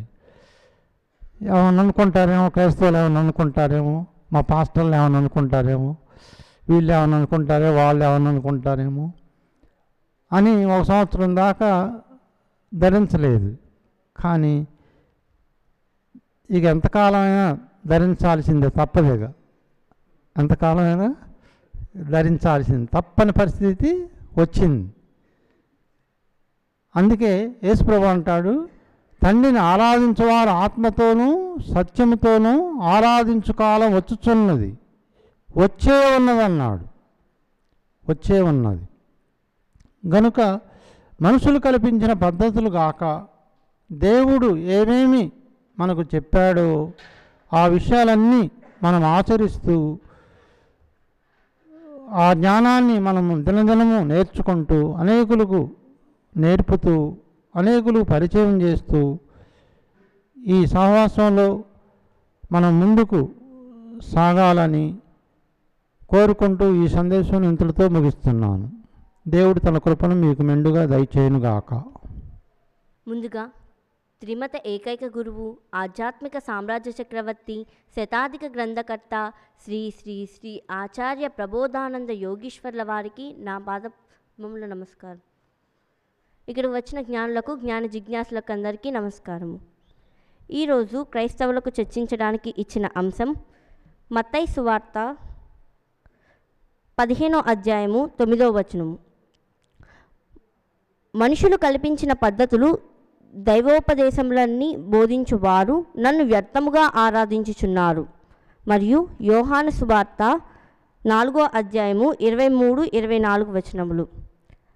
అయితే యథార్థముగా ఆరాధించువారు ఆత్మతోనూ సత్యముతోనూ తండ్రిని ఆరాధించు కాలము వచ్చుచున్నది, అది ఇప్పుడునూ వచ్చి ఉన్నది.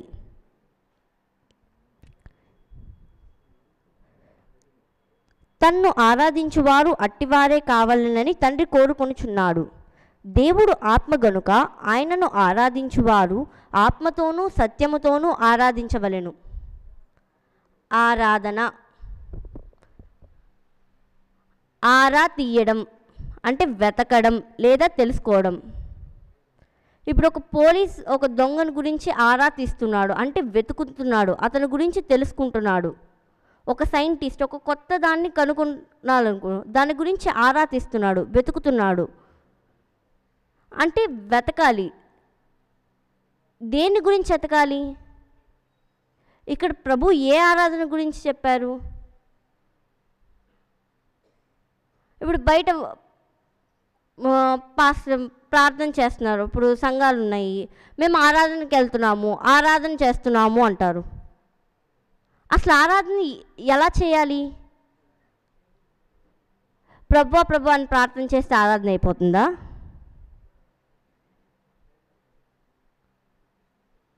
అసలు ఆరాధన అంటే వెతకాలి. దేని గురించి వెతకాలి? అసలు ఆ ఆరా తీయడం అనేది ఎక్కడ మొదలవుతుంది అంటే నీ శరీరంలో అంతఃకరణాలలో బుద్ధి యందు ప్రారంభమవుతుంది ఈ ఆరా తీయడం అనేది. సరే, ఆరా తీయాలి, ఓకే, బుద్ధి యందు ప్రారంభమవుతుంది. దేన్ని ఆరా తీయాలి? దేవుడు ఆత్మ గనుక ఆయనను ఆరాధించువారు ఎవరిని ఆరా తీయాలి? ఆత్మను ఆరా తీయాలి. ఆత్మ ఎక్కడున్నాడు అంటే ఈ తల వెంట్రుక మొదలుకొని అరికాలి పాదం వరకు సర్వము ఈ దేహమంతా వ్యాపించి ఉన్నాడు. ఈ దేహమంతా వ్యాపించి ఉన్న ఆత్మను గురించి ఆరా తీయాలి. సరే, ఎలా ఆరా తీయాలంటే సత్యముతో. సత్యం అంటే ఏంటి? దైవ జ్ఞానము. ఈ బైబిలే సత్యము. బైబిలే సత్యము, దీనిలోని జ్ఞానమే సత్యము. ఈ సత్యమును బుద్ధి ద్వారా గ్రహించడం వలన అది యోగముగా మారుతుంది. ఈ యోగము ద్వారానే దేవుణ్ణి తెలుసుకోగలవు, నీ ఆత్మను తెలుసుకోగలవు. అదే నిజమైన ఆరాధన. భగవద్గీతలో మనకు 3 యోగాల గురించి చెప్పారు. బ్రహ్మయోగము, కర్మయోగము, భక్తి యోగము. ఈ 3 యోగాల ద్వారానే నన్ను తెలుసుకోగలడు. అంతేగాని ప్రార్థన చేయడం వల్ల, ఇప్పుడు ప్రార్థన చేస్తారు, కన్నీటి ప్రార్థన అంటారు, ఇవన్నీ ద్వారా దేవుడు తెలియబడతాడా అంటే తెలియబడడు. ఎప్పుడైతే ఈ జ్ఞానమును నీ బుద్ధి ద్వారా గ్రహించి దాన్ని ఆచరణ చేసినప్పుడు మాత్రమే నీకు అసలైన దేవుడు తెలియబడతాడు. దానినే నిజమైన ఆరాధన అన్నారు, దానినే నమాజ్ అన్నారు. నాకు జన్మలు వద్దు, అదే నిజమైన ఆరాధన. ప్రార్థన ప్రాముఖ్యమైన దాని గురించి అర్థించాలి. ఆ ఆరాధనని ఇప్పుడు చెయ్యాలి అని ప్రభువారు చెప్పారు. పూర్వం పర్వతాల మీద చర్చిల్లో చేసేది, వీధుల మూలల్లో చేసేది ప్రార్థన కాదని, నిజమైన నీ తలలో నీ శరీరంలో చేసేది మాత్రమే ఆరాధనని ప్రభువారు ఇక్కడ తెలియజేశారు. అటువంటి ఆరాధనను నేను కూడా చేయాలని కోరుకుంటూ ఇంతటితో ముగిస్తున్నాను. మత్తయి సువార్త 15వ అధ్యాయం 9వ వచనంలో ప్రభువారు వేషధారులారా అని చెప్తూ, ఈ ప్రజలు తమ పెదవులతో నన్ను ఘనపరచుదురు కానీ వారి హృదయం నాకు దూరముగా ఉన్నది. మనుషులు కల్పించిన పద్ధతులు దైవోపదేశములని బోధించుచు వారు నన్ను వ్యర్థముగా ఆరాధించుచున్నారు అని ఆనాటి సమాజంలో ప్రభు బోధించడం జరిగింది. ఇది వాళ్ళకి మాత్రమే వర్తిస్తుందా అంటే మనకి వర్తించదా అంటే ఇది సర్వమానవాళికి వర్తించే జ్ఞానాన్నే ప్రభువు చెప్పాడు. కాబట్టి ఆనాటి వాళ్ళకి మాత్రమే కాదు, ఈనాటి వాళ్ళకు కూడా. ముఖ్యంగా ఎవరికి అంటే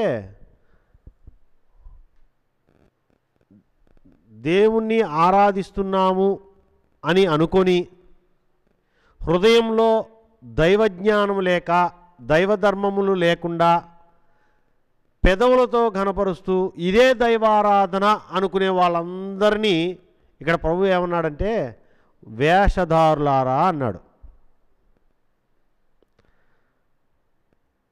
అంటే నిజమైన ఆరాధన తెలియక, అంటే ఆరాధించడం అంటే ఏంటో వాళ్ళకి అర్థం కాక చేస్తున్నారంటే పెదవులతో నన్ను ఘనపరచుదురు అన్నాడు. పెదవులతో గొప్పగా చెప్తారు. ఎవరి గురించి? ప్రభు గురించి, దేవుని గురించి గొప్పగా మాట్లాడతారు. కానీ హృదయంలో ఏం లేదంట, ఆయన జ్ఞానము ధర్మము వాళ్ళు ఆచరించట్లేదు, హృదయంలో లేదు వాళ్ళకి.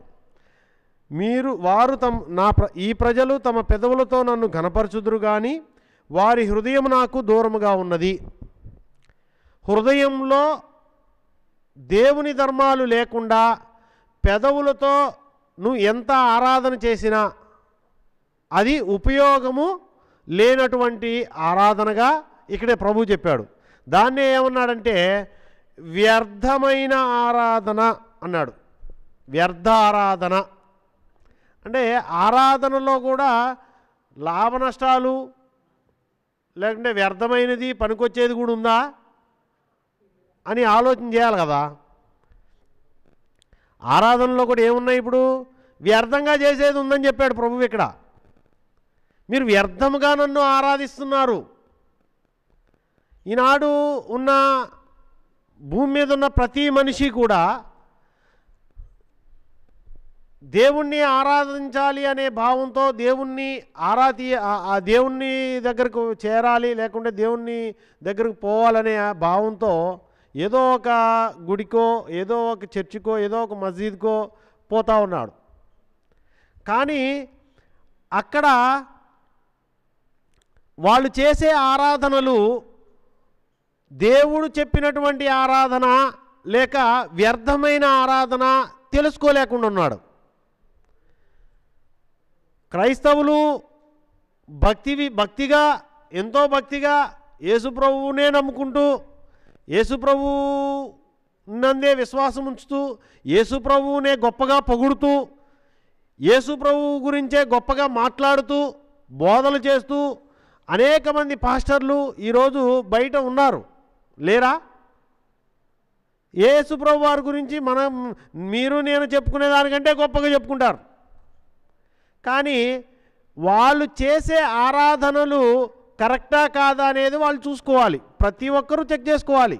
వాళ్ళే కాదు, మనం కూడా ఇక్కడికి వచ్చి స్వామిని గొప్పగా పొగిడి, ప్రభువుని గొప్పగా పొగిడి, దేవుణ్ణి గొప్పగా పొగిడి, లేకుంటే గొప్పగా అనుకొని ఇతరులకు చెబుతూ మన ఆరాధనలో నిజంగా దైవ ఆరాధన మనసులో మన హృదయంలో దైవధర్మములు లేకపోతే అది వ్యర్థారాధన కిందే వస్తుంది. ఇది బయట ఉన్న వాళ్ళ సమాజం గురించి మాత్రమే కాదు, మనకు కూడా వర్తిస్తుంది. ప్రతి మనిషికి వర్తించేది ఇది. అటువంటిది ఉంది కాబట్టి ప్రభు చెప్పాడు, లేకపోతే చెప్పాల్సిన అవసరం లేదు ఆయనకి. కాబట్టి దైవ ధర్మాలను ఆచరించకుండా దేవుణ్ణి గొప్పగా చెప్పుకునే, స్వామిని గొప్పగా చెప్పుకుంటూ తిరిగే వాళ్ళు చాలామంది ఉన్నారు మన సమాజంలో కూడా. స్వామిని గొప్పగా చెప్తాడు, స్వామి చెప్పిన జ్ఞానం మాత్రం ఆచరించడు. వాడు స్వామి గురించి గొప్పగా చెప్తుంటే, అరే ఇంత గొప్పగా చెప్పాడు, నాకులాగే నాకులాగే మాట్లాడతారు, మీకులాగా మాట్లాడతారు, అందరికిలాగా గొప్పగా స్వామి గురించి చెప్తాడు. కానీ స్వామి చెప్పిన మాటల చొప్పున మాత్రము చేయడు. దీనికే యేసుప్రభు మత్తయి సువార్త 7వ అధ్యాయంలో నేను చెప్పినట్లు చేయక ప్రభువా ప్రభువా అని నన్ను పిలుచుట ఎందుకు అని ప్రశ్న వేశాడు.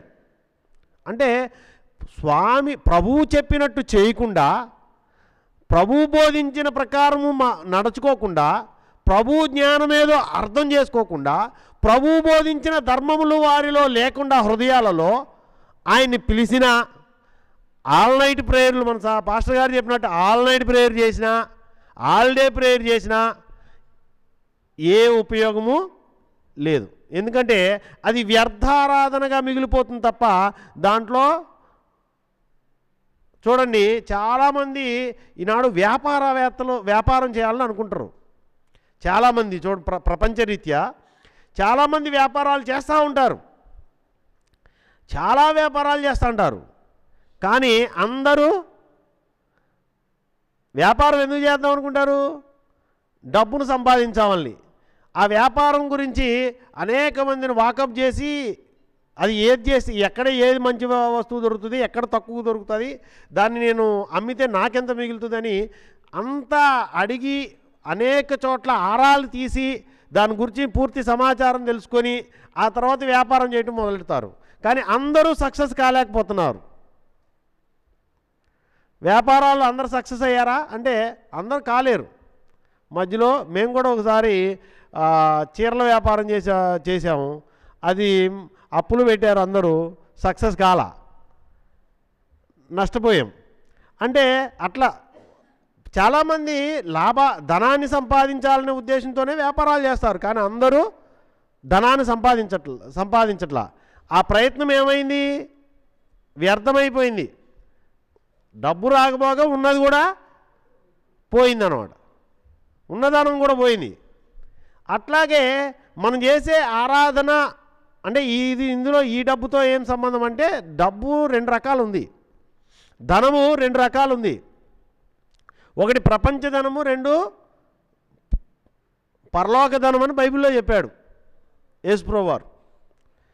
మత్తయి సువార్త 6వ అధ్యాయం 20వ వచనంలో ఏం చెప్పాడంటే, భూమి మీద మీ కొరకు ధనం కూర్చుకోవద్దు అని చెప్తూ, పరలోకమందు మీ కొరకు ధనమును కూర్చుకొనుడి, అతడు చిమ్మెట తుప్పు దాన్ని తినివేయదు అని చెప్పాడు. అంటే పరలోకమందు మీరు ధనాన్ని కూర్చుకోండి. ఈ పరలోక ధనం కూర్చుకునే దానికోసం ఇక్కడ ఏం చేయాలి? ఆ ధనం కూర్చుకోవాలంటే ఆ ధనం ఏంటో తెలియాలి కదా. ఆ ధనం ఏంటో తెలియాలంటే దాని గురించి ఏం తీయాలి? ఆరా తీయాలి. అలా యేసు ప్రభు బోధించిన పరలోక ధనం గురించి తీసే ఆరా తీయటాన్నే ఆరాధన అన్నారు. ఆ పరలోక ధనాన్ని సంపాదించుకునే దానికోసము ఆరా తీస్తూ, ఆ ఆరా తీసి ఆ ధనాన్ని సంపాదించుకుంటే నువ్వు నిజమైన ఆరాధికుడుగా ఆరాధన చేసిన వాడుగా మిగులుతావు. ఆ ధనాన్ని సంపాదించుకోలేక ఆయన్ని ఆరాధించడం వలన ఏ విధమైన ఉపయోగం లేకపోక నీకు నష్టమే మిగిలిందనుకో, ఏం నష్టం పోతున్నావు? సమయాన్ని నష్టపోతావు, నీ శ్రద్ధను నష్టపోతున్నావు, నీకు ఇవ్వబడిన ఆయుష్ని నువ్వు వృధా చేసుకున్నట్టు అవుతుంది. కాబట్టి ఇది నష్టపోతున్నావు నువ్వు. అంటే ఏ ఆరాధన చేసి ఏ ధనాన్ని సమకూర్చుకోవాలని నువ్వు అనుకుంటున్నావో అది తెలియక, అది సంపాదించుకోలేక నువ్వు నష్టపోయేవాడుగా మిగిలిపోతున్నావు. అది వ్యర్థారాధన అయితే నీకు నష్టమే మిగులుతుంది తప్ప లాభము కలగదు. కాబట్టి మనం చేసే ఆరాధన ఏది పరలోక ధనాన్ని మనకి తీసుకువచ్చి పెడుతుంది? అసలు ఈ ఆరాధన ఎక్కడ చేయాలి, ఎలా చేయాలి? నేను ఇంతకుముందు చర్చ్ ఆఫ్ క్రైస్ట్ అనే ఒక సంఘంలో పనిచేసేవాడిని. ఆరాధన అంటే చాలా జాగ్రత్తగా చేయాలి, వాయిద్యాలు వాయించకూడదు. తర్వాత ప్రభురాత్రి భోజనం అని రొట్టె ద్రాక్షరసం ప్రతి ఆదివారం తీసుకోవాలి, ఆరాధనలో 5 క్రమాలు ఉండాలి అని చెప్పి ఒక పెద్ద బోధ చేసేవాళ్ళం. నేను కూడా చేసే ఛానళ్ళు. అయితే అందులో కూడా నాకు అప్పుడు కూడా ప్రశ్నలు ఉన్నాయి. నేను అడిగితే చాలామంది నాకు దానికి సరైన ఆన్సర్లు ఇవ్వలేకపోయేవాళ్ళు అనమాట. సరే, ఏదో దేవుడు నా యందు దయ ఉంచి నాకు ఒక భిక్షగా నిజమైన ఆరాధన చేసే విధానము, నిజమైన ఆరాధనని నాకు తెలియజేశాడు. కాబట్టి ఇవాళ నేను ఇక్కడ నిజమైన ఆరాధన గురించి మాట్లాడే అవకాశం దేవుడు నాకు ఇచ్చాడనమాట. ఇలాగా ఆరాధన అని మనము ఏదైతే అనుకుంటున్నామో ఆ ఆరాధన సరైన రీతిలో మనకు తెలియనప్పుడు మనం వ్యర్థంగా మన జీవితాన్ని, మన సమయాన్ని ఉపయోగించి మనం నష్టపోయే వాళ్ళమే తప్ప లాభాన్ని సంపాదించే వాళ్ళంగా, ధనాన్ని సంపాదించే వాళ్ళంగా ఉండట్లేదు. కాబట్టి నువ్వు చేసే ఆరాధన కరెక్టా కాదా, నీకు ధనం వస్తుందా లేదా, ఆ ధనం వస్తే ఎట్లా, ఆ ధనం వల్ల ఉపయోగం ఏంటి, ఆ ధనంతో నువ్వేం చేసుకోగలవు, అసలు ఆరాధన అంటే ఏంటి, ఎక్కడ తీయాలి, ఆరాధన అంటే ఎక్కడ తీయాలి అనే ప్రశ్న వచ్చినప్పుడు ఇక్కడ వ్యర్థంగా ఆరాధించే వాళ్ళలో నేను ఉండిపోకూడదు అనుకున్న వాడికి ఎట్లా ఆరాధించాలి, ఎలా ఆరాధించాలి, ఏది రైటు ఏది రాంగ్ అని తెలుసుకోవాలనుకునేవాడికి ప్రభు చెప్పిన మాటలు ఈ యోహాను సువార్త 4:24 నిజమైన పరలోక ధనము కొరకే నీ ఆరాధన ఉండాలి. కానీ వాళ్ళ క్రైస్తవ సమాజంలో ముఖ్యంగా నేను కూడా చర్చికి వెళ్ళి ఆరాధన చేసేది అంతా ఎందుకంటే నా ప్రార్థనలో ప్రపంచ కోరికలే ఉండేవి, నా ప్రార్థనలో ఆయురారోగ్యాలు ఇవ్వమనే ఉండేది, నా ప్రార్థనలో రోగాలు పోగొట్టమనే, నా ప్రార్థనలో కుటుంబంలో ఉన్న సమస్యలు పోవాలని, ఇవే నా ప్రార్థనలో ఉండేది. మరి ఈ ప్రార్థన చేస్తే నిజమైన ఆరాధన అవుతుందా అని ప్రశ్నిస్తే, లేదు, యేసుప్రభు చెప్పిన మాట ఏంటి, పరలోక ధనాన్ని కొరకు మీరు ఆరాధన చేయండి, భూమి మీద మీకు దేని గురించి చింతపడొద్దు, ముందే చెప్పాడు, దేని గురించి చింతపడొద్దు, దేని గురించి చింతపడొద్దు అని ఈ మాట యేసుప్రభు చెప్పినట్టే ఆనాడు కృష్ణుడు అర్జునుడికి కూడా చెప్పాడు. ఒరే, దేనికోసం ఏడవాల్సిన దానికోసం ఏడకుండా అనవసరమైన దానికోసం నువ్వు ఏడుస్తున్నావు అని అశోచానన్య శోచస్య అనే శ్లోకంలో మొట్టమొదట కృష్ణుడు అర్జునుడికి చెప్పాడు. నువ్వు శోకింపతగిన దాని గురించి శోకించకుండా వ్యర్థమైన విషయాల కోసం శోకిస్తున్నావు కదా. ఆనాడు అర్జునుడు చేసిన పనే ఈనాటి మా క్రైస్తవులు కూడా చేస్తున్నారు. ఏం చెప్తారంటే, ఆరాధనకి వెళ్తే ఆల్ నైట్ ప్రేయర్ అయినా, పగల ప్రేయర్ అయినా, రాత్రి ప్రేయర్ అయినా, ఉపవాస ప్రార్థన అయినా, ఏదైనా నువ్వు కన్నీళ్లు విడిచి ప్రార్థన చేయమ్మా, నీ కష్టాలు దేవుడు తీరుస్తాడు. ఇదే బోధ ఏడవమని చెప్తున్నారు. వీళ్ళని అంటే ఏడ్చేవాళ్ళు అని చెప్పారు. క్రైస్తవులు అంటే ఏడ్చేవాళ్ళే. ఎందుకని? ఈ వ్యర్థమైన ఉపదేశాలు చేస్తున్నారు బోధకులు. వీళ్ళకి తెలియదు పాపం ఎలా ఆరాధన చేయాలో. ప్రభు చెప్పిన బోధ చెప్తారంటే ప్రభు చెప్పిన బోధ చేయలా. ఎందుకని? వాడికి కూడా తెలియదు. వాడికి తెలిసిందంతా ఏంటి? కన్నీరు విడిచి ప్రార్థన చేయని చెప్పడమే. నీ మొర వినే వరకు నువ్వు ఆల్ నైట్ ప్రే చేయి, ఉపవాస ప్రార్థన చేయి, ఆదివారం చేయి, ఇంకొక రోజు చేయి, ఇంకొక రోజు చేయి, ప్రతిరోజు తెల్లారగడ చేయి, మధ్యాహ్నం చేయి, 3 పూటలు చేయి, దానియేలులాగా ఎవడో ఒకటి చేసి ఉంటాడు బైబిల్లో, ఆయన్ని చూపించి అట చేయి ఇట చేయని చెప్పేదే. ఇదే ఆనాడు అర్జునుడు కృష్ణుడికి ఏదైతే శోకించొద్దు, ఏడ్చొద్దురా, ఏడవాల్సిన దాని గురించి ఏడవరా అని చెప్తే ఏదైతే అర్జునుడికి చెప్పినాడో అది నేటి క్రైస్తవులకు కూడా చెప్పినాడు ప్రభు. నువ్వు చింతపడొద్దు దేని గురించి, నువ్వు ప్రపంచధనం కోసం చింతపడితే, ప్రపంచ విషయాల కోసం చింతపడితే అవి కర్మ ప్రకారం వచ్చేవి. అక్షయమైన ఆహారం కొరకు కష్టపడండి, బయట ఆహారం కొరకు కాదు. భూమి మీద చిమ్మిడి తినేసే ధనం కోసం మీరు, తుప్పు పట్టే ధనం కోసం, దొంగలు ఎత్తుకుపోయే ధనం కోసం మీరు కష్టపడొద్దు. పరలోక ధనం కోసం కష్టపడండి, అసలైన ఆరాధన అదే అని ప్రభువు చెప్పిన తలకాయలోకి ఎక్కలా మాకు మొన్నటి వరకు. ఇవాళ క్రైస్తవ సమాజం కూడా అదే చేస్తున్నారు.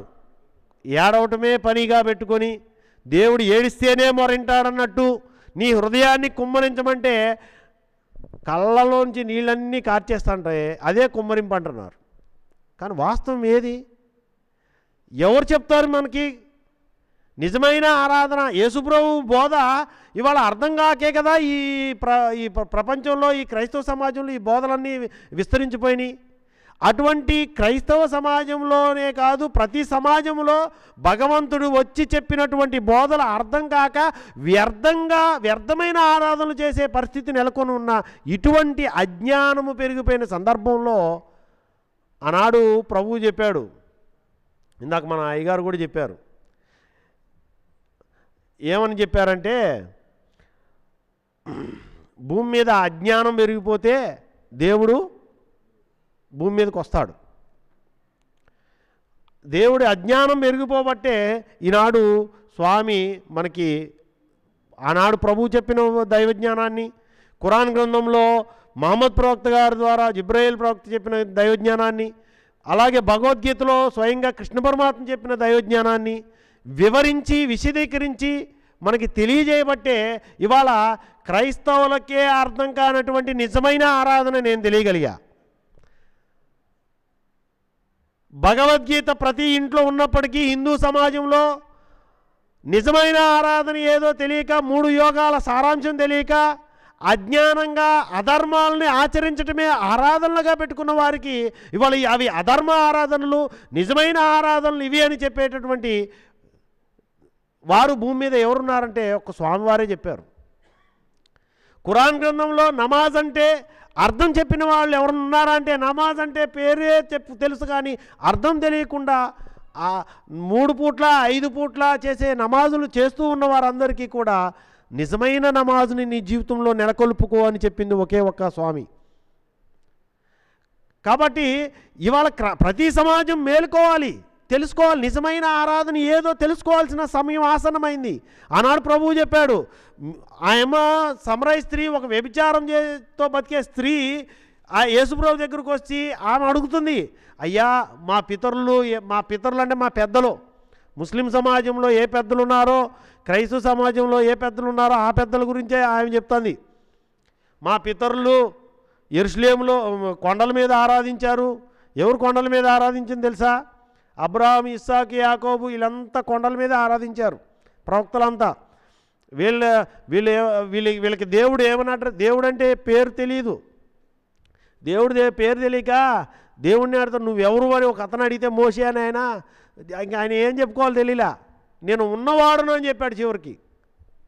అంటే ఎప్పుడు ఉండేవాడిని, నాకు పేరు లేదని చెప్పాడు. ఆ ఉన్నవాడిని అని చెప్పినా కానీ అర్థం కాకపోతే, ఒరే మీ అబ్రహాము దేవుడిని, ఇస్సాకు దేవుడిని, యాకోబు దేవుడిని ఓ 3 మనుషులు మొక్కారు చూడు, నన్ను ఆరాధించారు, వాళ్ళ దేవుడిని నేనని చెప్పాడు చివరికి. ఇస్రాయేల్ దేవుడని ఇందాక అయ్యగారు చెప్తున్నారు కదా, ఇస్రాయేలు దేశానికి కాదు, ఇస్రాయేలు అనే ఒక మనిషి, యాకోబుకే ఇస్రాయేల్ అనే పేరుంది. ఆ యాకోబు ఆరాధించిన దేవుడిని అని ఆయన అడ్రస్ లేదు దేవునికి అడ్రస్ లేదు. ఉందా? దేవుడు అంటేనే దేవుడు ఆడబడేవాడు కానీ వెతకబడేవాడే కానీ దొరికేవాడు కాదు. అందుకనే నీ పేరేంటని అడిగితే నేను ఉన్నవాడిని అన్నాడు కానీ నాకు పేరుందని చెప్పలే ఆయన. అది తెలియక అజ్ఞానంతో దేవునికి అడ్రస్ లేదు. ఏ దేవునికి? ఏ దేవునికి అడ్రస్ లేదు, ఏ దేవునికి అడ్రస్ ఉంది? ఇక్కడ నువ్వు ఆరాధించిన దేవుడు ఎవరు? ప్రశ్న ఇక్కడ అది కూడా ఉంది. ఆరాధనకు అర్హుడైన దేవుడు, ఆరాధించితే నీకు అందే దొరికే దేవుడు ఒక ఆయన ఉన్నాడు. ఒక ఆయన ఎంత నువ్వు ఆరాధించినా ఆయన తెలుసుకోలేవు, ఆయన కనుక్కోలేవు. ఆయన నువ్వు ఎన్ని ప్రయత్నాలని చేయి, ఆయన మాత్రం కనుక్కోలేవు. ఆ దేవుడు ఒక ఆయన ఉన్నాడు, ఆయన్నే పరిశుద్ధాత్మ అన్నారు. ఆ పరిశుద్ధాత్మని ఆరాధించడం అనేది అసాధ్యం, ఆయన దొరకడు ఎవరికి. దొరికే దేవుడు ఒకడే. నీకు దేవుడు ఎవరో, ఈ సృష్టి తయారు చేసినప్పుడు దేవుడు ఎవరో తెలియక ఇద్దరు దేవుళ్ళు ఉన్నారని అర్థం చేసుకోలేక ఈనాటి సమాజం అంతా ఉంది. ఈ ప్రశ్నలన్నిటికీ ఎవరు ఆరాధనకు అర్హుడు, ఎవరు దేవుడు, ఎవరిని ఎలా ఆరాధన చేయాలి, ఎవరు చెప్తారు, ఎవరు చెప్పాలి అంటే ఒక్కడే చెప్పాలి. దేవుని జ్ఞానం దేవునికే తెలుసు. కాబట్టి దేవుడే ఏదైతే బైబిల్లో చెప్పాడో ప్రభువు, ఏదైతే ఖురాన్లో జిబ్రాయిల్ ప్రవక్తకి చెప్పాడో దేవుడు, ఏదైతే భగవద్గీతలో కృష్ణుడు చెప్పాడో ఆయనే వచ్చి చెప్పాలి వీటి వివరం, లేకపోతే తెలియదు. కాబట్టి ఆ వివరం చెప్పిన ఆయనే వచ్చి చెప్పాడు అని నువ్వు అనుకుంటే నీకు ఇప్పుడు ఈ 3 గ్రంథాలలో ఉన్న దైవజ్ఞానం నీకు తెలియబడుతుంది. కాబట్టి ఇక్కడ ఆరాధన అంటే ఏంటి, ఆరాధనని ఎలా చేయాలి, ఏది నిజమైన ఆరాధన, వ్యర్థారాధన ఏది, హృదయము నాకు దూరంగా ఉందంటున్నాడు అంటే హృదయంతో పని ఉంది ఆరాధనకి. ఆరాధనకి హృదయానికి ఏం సంబంధము? హృదయం అంటే ఏంది? ఇవాళ హృదయం అంటే ఏదో ఎవరికి తెలీదు. హృదయం అంటే ఏం చూపిస్తారు? గుండె ఫోటో గీపిస్తారు. మీరు పిల్లలు 8th క్లాస్లోను 7th క్లాస్లోను హృదయము పటమును గీయండి అని వస్తుంది మీరు సైన్స్లో. అంటే గుండె బొమ్మ గీస్తారన్నమాట. గుండె హృదయం కాదు నాయన. హృదయం అనేంటి? హృదయం అంటే ఏంది? హృదయముతో ఆరాధించాలి. నీ బైబిల్లో యేసుప్రభువు చెప్పాడు, నీ పూర్ణ హృదయముతో, నీ పూర్ణ మనసుతో నీ దేవుడైన యెహోవాను సేవించు అని. అరే హృదయం ఎక్కడుందో తెలియదు వీడికి, మనసు ఎక్కడుందో తెలియదు, ఎలా సేవిస్తాడు? అది కూడా ఆరాధనా శ్లోకం, ముఖ్యమైన ఆరాధన వాక్యం అది. బైబిల్లో ముఖ్యమైన ఆరాధన వాక్యాలు రెండు ముఖ్యమైనవి. ఆ 2 పాటించు. నిన్ను వల్ల నీ పొరుగువాని ప్రేమించు, నీ పూర్ణ హృదయంతో నీ పూర్ణాత్మ నీ దేవుడైన దేవుణ్ణి సేవించు అని చెప్పిన 2 ముఖ్యమైన ఆరాధన వాక్యాలు అని ఆనాడు ప్రభువు చెప్పాడు. పొరుగువాడిని ప్రేమించమంటే ఇంటి పక్కనోడిని ప్రేమించాలా వద్దని తెలియదు. పొరుగువాడంటే పక్కింటోడు అనుకుంటున్నారు. వ్యర్థమైపోయింది ఆరాధన. అంటే పొరుగువాడు ఎవడంటే ఆరాధీసావా? అసలు ఏ పొరుగువాడి గురించి ప్రభువు చెప్పాడు? అసలు ఆ పొరుగువాడిని ఎవడని ప్రేమించగలనా? నా పక్కింటోడితో నాకు సరిహద్దు తగదా ఉంది అని నేను ప్రేమించలేకపోతున్నాను. ఇప్పుడు వాడు నాకు పగోడయ్యాడే, ఆయన్ని ప్రేమించగలిగే పరిస్థితి నాకు లేదే. మరి ఇప్పుడు నేను దేవుడు చెప్పినట్టు చేయనట్టు కదా అని ఆలోచన చేస్తున్నాడా? పక్కింటోడు మా ఇంటి ఆ చెట్లు ఆకులు ఇంట్లో పడుతుంటేనే గొడవకి వస్తాడు వాడు, వాడినెట్టా నేను ప్రేమించగలను ప్రశ్న ఎప్పుడన్నా వచ్చిందా? పోనీ పక్కింటోడు కాదంటే నీ సహోదరుడు అనుకుంటే నా పక్కన అన్నదమ్ములకే ఐక్యత లేదే, అన్నదమ్ములతో తగాదా, ఆస్తి పంపకాలు ఇంకోటని. మరి ఇంటి పక్కనే ఉండ అన్నదమ్ములతోనే సఖ్యత లేదు, ఇంకా దేవుడు చెప్పినట్టు నేను చేయనట్టే కదా అని ప్రశ్న రావాలిగా. ఎక్కడ తీసావయ్యా? నువ్వు పరలోకధనం సంపాదించుకోవాలనే ఆలోచన నీకుంటేనే కదా ఎప్పుడు ప్రపంచధనాన్ని అడగడమే కానీ పరలోకధనం గురించి ఎప్పుడన్నా అడిగావా? పోనీ ఆరాధీసావా? నిన్ను వలె నీ పొరుగువాడిని ప్రేమించమని చెప్పాడు కదా, పొరుగువాడు ఎక్కడుంటాడో నువ్వు ఎప్పుడన్నా ఆరాధీసావా? అసలు నీ హృదయము పూర్ణ హృదయముతో పూర్ణ మనసుతో సేవించమని చెప్పాడు కదా, నీ పూర్ణ హృదయం ఎక్కడుందో నువ్వు ఆరాధీసావా? నీ మనసు ఎక్కడుందో నువ్వు ఆరాధీసావా? ఈ మనసు గురించి హృదయం గురించే నువ్వు ఆరాధీలా, ఇంక నీకు దేవుడు ఎట తెలుస్తాడు? నీ పొరుగువాడెవడోనే నీకు తెలియలా, దేవుడు ఎట తెలుస్తాడు? నువ్వు ఎక్కడ ఆరాధీసావు? దే విషయం మీద ఆరాధీయాలి. కానీ పెద్దలు చెప్పారయ్యా, ఇట్లా ప్రతి ఆదివారం మానుకుని చర్చికి రావాలమ్మా, గట్టిగా పాటలు పడాలా, కంటి నిండా నీరు గార్చి ప్రార్థన చేయాలా, ఇదే చెప్పారు, ఇదే చేస్తావు. నిజమైన ఆరాధన ఎప్పుడు తెలుసుకుంటావు? ఎప్పుడు తెలియబడుతుంది? నీకు శ్రద్ధ ఏది? అది దేవుడు చెప్పినట్టు చేయకుండా నన్ను పిలచడం ఎందుకు? నన్ను ప్రభువా అని ప్రార్థన చేయడం ఎందుకని ఆయనే స్వయంగా అడిగాడే. ఆయన అడిగిన దానికన్నా కొంచెమన్నా ఆలోచన చేయాలి కదా. ఎప్పుడు ఆలోచన చేస్తావు? ఒక క్రైస్తవుడుగా, ఒక హిందువుగా, ఒక ముస్లింగా నీ తండ్రి అయిన దేవుడు నీకు చెప్పిన దైవజ్ఞానాన్ని ఖురాన్ గ్రంథంలో, భగవద్గీతలో, బైబిల్లో చెప్పిన జ్ఞానం గురించి నువ్వు ఆలోచించకుండా, ఆరా తీయకుండా నువ్వు నేను ఆరాధిస్తానని చెప్పి, హిందువు అయితే యజ్ఞాలని, క్రైస్తవుడు అయితే ఆల్ నైట్ ప్రేయర్లు, ప్రార్థనలు, ముస్లిం అయితే రోజుకు 3 పూట్లో 5 పూట్లో కనీసం వారానికి ఒకసారి శుక్రవారమో నమాజులు, ఇవి చేయటం వల్ల నీకు అది వ్యర్థ ఆరాధనగా మిగులుతుందా, నిజమైన ఆరాధన అవుతుందా? మనం చెక్ చేసుకోవాలి కదా. ఎవరు చెప్తారు నీకు? అలా చెప్పడం కోసమే వచ్చాడండి ప్రభు స్వామి. అలా చెప్పాడు కాబట్టే తెలిసిందండి ఇవాళ ఈ నిజమైన ఆరాధనలు. ఆ ఆరాధనలు తెలుసుకోవాల్సిన బాధ్యత మనదే, ఆరా తీయవలసిన బాధ్యత కూడా మనదే. ఆరా తీయటం అంటే దాని గురించి పూర్తిగా తెలుసుకోవటం. నువ్వు దేవుణ్ణి తెలుసుకోవాలి, దేవుని ధనం ఏదో లేదు, జ్ఞానాన్ని సంపాదించడమే దైవధనంగా జ్ఞానధనం అన్నారు దాన్నే. నువ్వు జ్ఞానధనాన్ని సంపాదించాలి. ఆరాధించడానికి నువ్వు ఎక్కడికి వెళ్తున్నావు? క్రైస్తవులైతే చర్చికి పోతారు, హిందువులైతే గుడికి పోతారు, ముస్లింలైతే మస్జిద్కి పోతారు. ఏడకు పోవాలి? అసలు ఎక్కడ ఆరాధించాలి?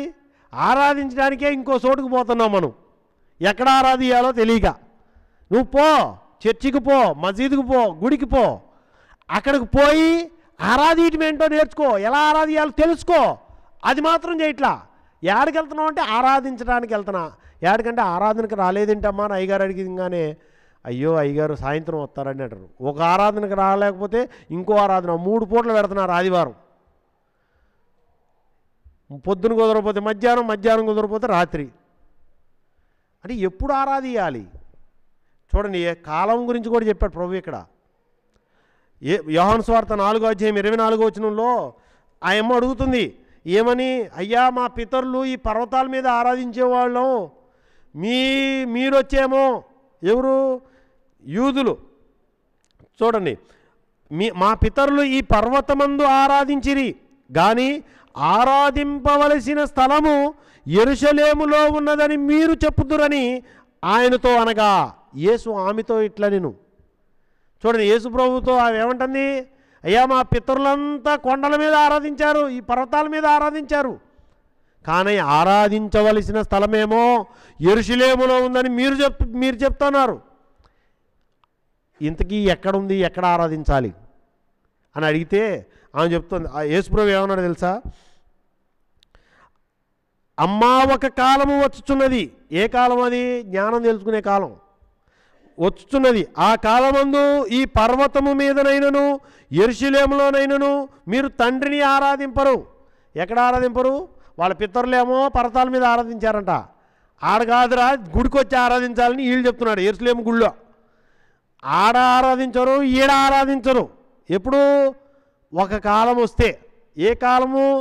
దైవజ్ఞానం తెలియబడే కాలము ఇప్పుడు వచ్చింది. అది ఆనాడు ప్రభువు చెప్పాడు. ఆ కాలమున ఆ పర్వతాల మీద అయినా యెరూషలేములోనైనా ఆరాధింపరు అని చెప్తూ ఏమన్నాడు చూడండి, నా మాట నమ్ముము, నమ్ము, నా మాట నమ్ము అన్నారు. ఇప్పుడైనా యేసుప్రభు చెప్పిన మాట నమ్ముతారో లేదో.